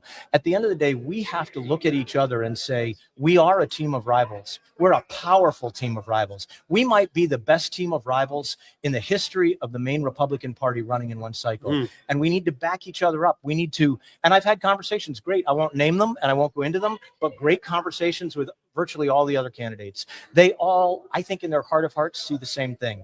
So when the nomination is set, I think we will pull together and we will pull Democrats and we will pull independents or unaffiliateds with us. Believe it or not, I didn't get to say it, but the day after the debate with Troy Jackson, I had Democrats calling me saying, number one, I really like what you said, and I'm with you on things, everything from law enforcement to addiction treatment to the affordability issue. But they said, I had no idea that guy had run the state Senate. I mean, is that who the Democrat? And I said, not only is he the guy the Democrats put there, but think about all the people that voted for him that said, this is our best guy. Yeah, so that's a pretty instructive fact. We are living in a state that has been overrun, as you all know, by public corruption. If we do not get a handle on this right now, this year, we will not get another chance. before we let you go, Yes, sir. you brought a prop. You brought a I piece of did. the Berlin Wall. Yes, sir. There are smaller pieces to be carrying No, around, by the that's way. that's the piece that I brought back after 1989. Having gone over, it's the funniest thing in the world. I tell people, you do not have to teach capitalism. These guys, these young kids, were banging down the Berlin Wall after it came down, and then they're sitting around with pieces around them. And I went up to one of these kids and I said, "How much for this piece?" And he goes, $40. Oh I said, I'm not paying $40. Let's get serious about this. How much for this piece? I said, "It's just a piece of concrete." He goes, he looks at me, of course, he's looking at me going, "American, Yes. rich, gotta be, right?" Yes. He goes, $40. I said, "I am not buying it." And then I went and bought it. So the reality is sometimes you do things in life, and it seemed to me a way to illustrate that if Yes. you can envision it and believe in it and get it done. Everybody thought Ronald Reagan was just talking through his hat. No, if you have it in your mind and you have the conviction and you work for it, you can make even something that seems impossible happen. Where do you keep it at home? On my dining room table. Okay, great. Wow. I Well, do. good. That's where it sits. That's a surprising Kind of an answer, but inspiration on a daily I like basis. the answer, but it's a Yes, surprising sir. answer. Bobby, Charles, we're running out of time because they're kicking us out of here, but pleasure as always. Thank you Absolutely. for joining us and good luck. So let me end by saying you guys are awesome. Thank you so much. We appreciate it. Thank you so much. Yes, sir. Thank you. Thank you kindly. All right. Well, there's Bobby Charles and Owen McCarthy. I'm here. I'm here. How are you? I'm doing excellent. How are Well, you? I will say something to you that the early consensus was that you came out overachieving. Excellent. Yes. Excellent. I hope it carried through. I felt good through the whole Created in the event. second half. I'm Yeah, just yeah, kidding. exactly. No. But Yeah, we hit a pot. Well, it's easy to do in this state. It's easy. We gotta fix the roads. But I got to call him the way I see him. I think Yeah. you dominated tonight. Thank you. I sincerely think you dominated. I think I think you woke up some people in the room a little bit. So Yeah. I mean, you were good. You were prepared, but you were funny, and you Yeah. have a yeah. plan. And Well, I love the opening question. Right. Oh, When okay. Steve came out and said, like, "Look, you're too nice to do this." I'm like, look, I might be someone that's could tell a joke and get along with people, but I'm a fighter, right? And like I'm glad that I got the opportunity to explain that to the people of Maine. Yeah, and also, I mean, I think that you come at discussing business needs from a different angle. Yeah. And it just your personal story of the medical device invention and your journey it's an unorthodox journey Yeah. for a guy running for a really higher office. Yeah. And so that story, I think, it tends to hit all sorts of different people that usually don't get hit by what a candidate says. A lot of the stuff is boilerplate nonsense. But Yeah. so do you think that you are especially enriched by your life story? Oh, 100%. I mean, like I tell the story all the time about how growing up in a Trailer small town park. like Patton, exactly. Yep. Wasn't quite a park, but it was a trailer Okay. on my grandfather's land. Yeah. Gave me all these advantages, right? Like the hard work, like the accountability. And I had all the while I had great parents and great mentors that I want to make sure that other kids of Maine have, because I can imagine the future. And then it's like with those skill sets you learn in rural Maine, you can take the next hill. You just need to aim people at taking the next hill. And that's been the story of my life throughout every journey. It's like you have a vision, you have a plan, and then you go take the next hill. And when you get there, you get more information and you go do it again and again and again. Well, I think you took this hill tonight pretty well. And I think, we were the early non-scientific polling that we were doing out in the lobby was very positive. so, what do you think tomorrow the campaign looks like for you and the rest of the candidates tonight? Well, I mean, we get better 1% every day. So tomorrow, I got 2 events I'm going to go to speak and continue to spread the message, because, if you look at the polling, the Pan-Atlantic polling, last one I was statistically tied for second, but I was the most unknown candidate. I need to get out there and meet as many people as possible, and that's what I'm doing. And then we'll be able to get out there and put the message up for voters and be a candidate that has a vision and a plan. So tomorrow it's more talking to the people of Maine, which I love to do. We'll drive fast home, but 70-something days Fast left, I and think. to the right, 77. 70. Not that you're counting, or I'm not counting them. Yeah. Early voting is like 50, But I mean, it seems so long, seems so far away, just a short time ago. But 77 days is going to go I have real quick. a email that goes out every day to me that's set up on auto reminder to tell me how many days I have left, so I don't lose track of it. So, Well, good luck. We'll be good taking the journey with you. Owen you, McCarthy, fellas. thank you. Great job Appreciate it. tonight. Great job tonight. Best of luck to you. Thanks for taking a couple minutes with Absolutely. us. So that is Owen McCarthy, who had John and I both think a good night. I think unequivocally you have to say that he had a very good night, and I think he woke up. But overall, I would say everybody had a good night. I question why David Jones chose the time and the place that he chose that tonight. But overall, I mean, once again, I said it during like the halftime show. We've got great candidates, and we really need to be proud. But what people need to walk away from this is everybody identified somebody that they like now, but they have to go to work tomorrow. They have to go to the grocery store tomorrow, and they have to tell people, I saw this candidate last night. I need you to do more research on it. I saw this candidate that I really like. Let me tell you why I like them. And this is why you need to vote. Do you know when the primary is? It's June 9th. You need to go out and vote. And if you don't like the candidate that I liked, well, then you have 7 other choices on the stage. Yes. But you have to vote. And I say it all the time. If you don't vote, you can't complain. I completely agree. Yeah, I will say, of pleasant surprises, I thought Ben Midgley, I was very impressed with him. We both mentioned Owen McCarthy. Are we wrapping?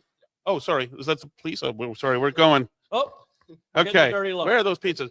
All right. Thank you to everybody here at the Cross Center. Appreciate the hard work you do. Sorry to keep you late. Thank you, Cross Center. Didn't mean it. For the Maine Wire, Graham Pollard, he is John Featherston. I am Tom Sheddick. We'll see you tomorrow.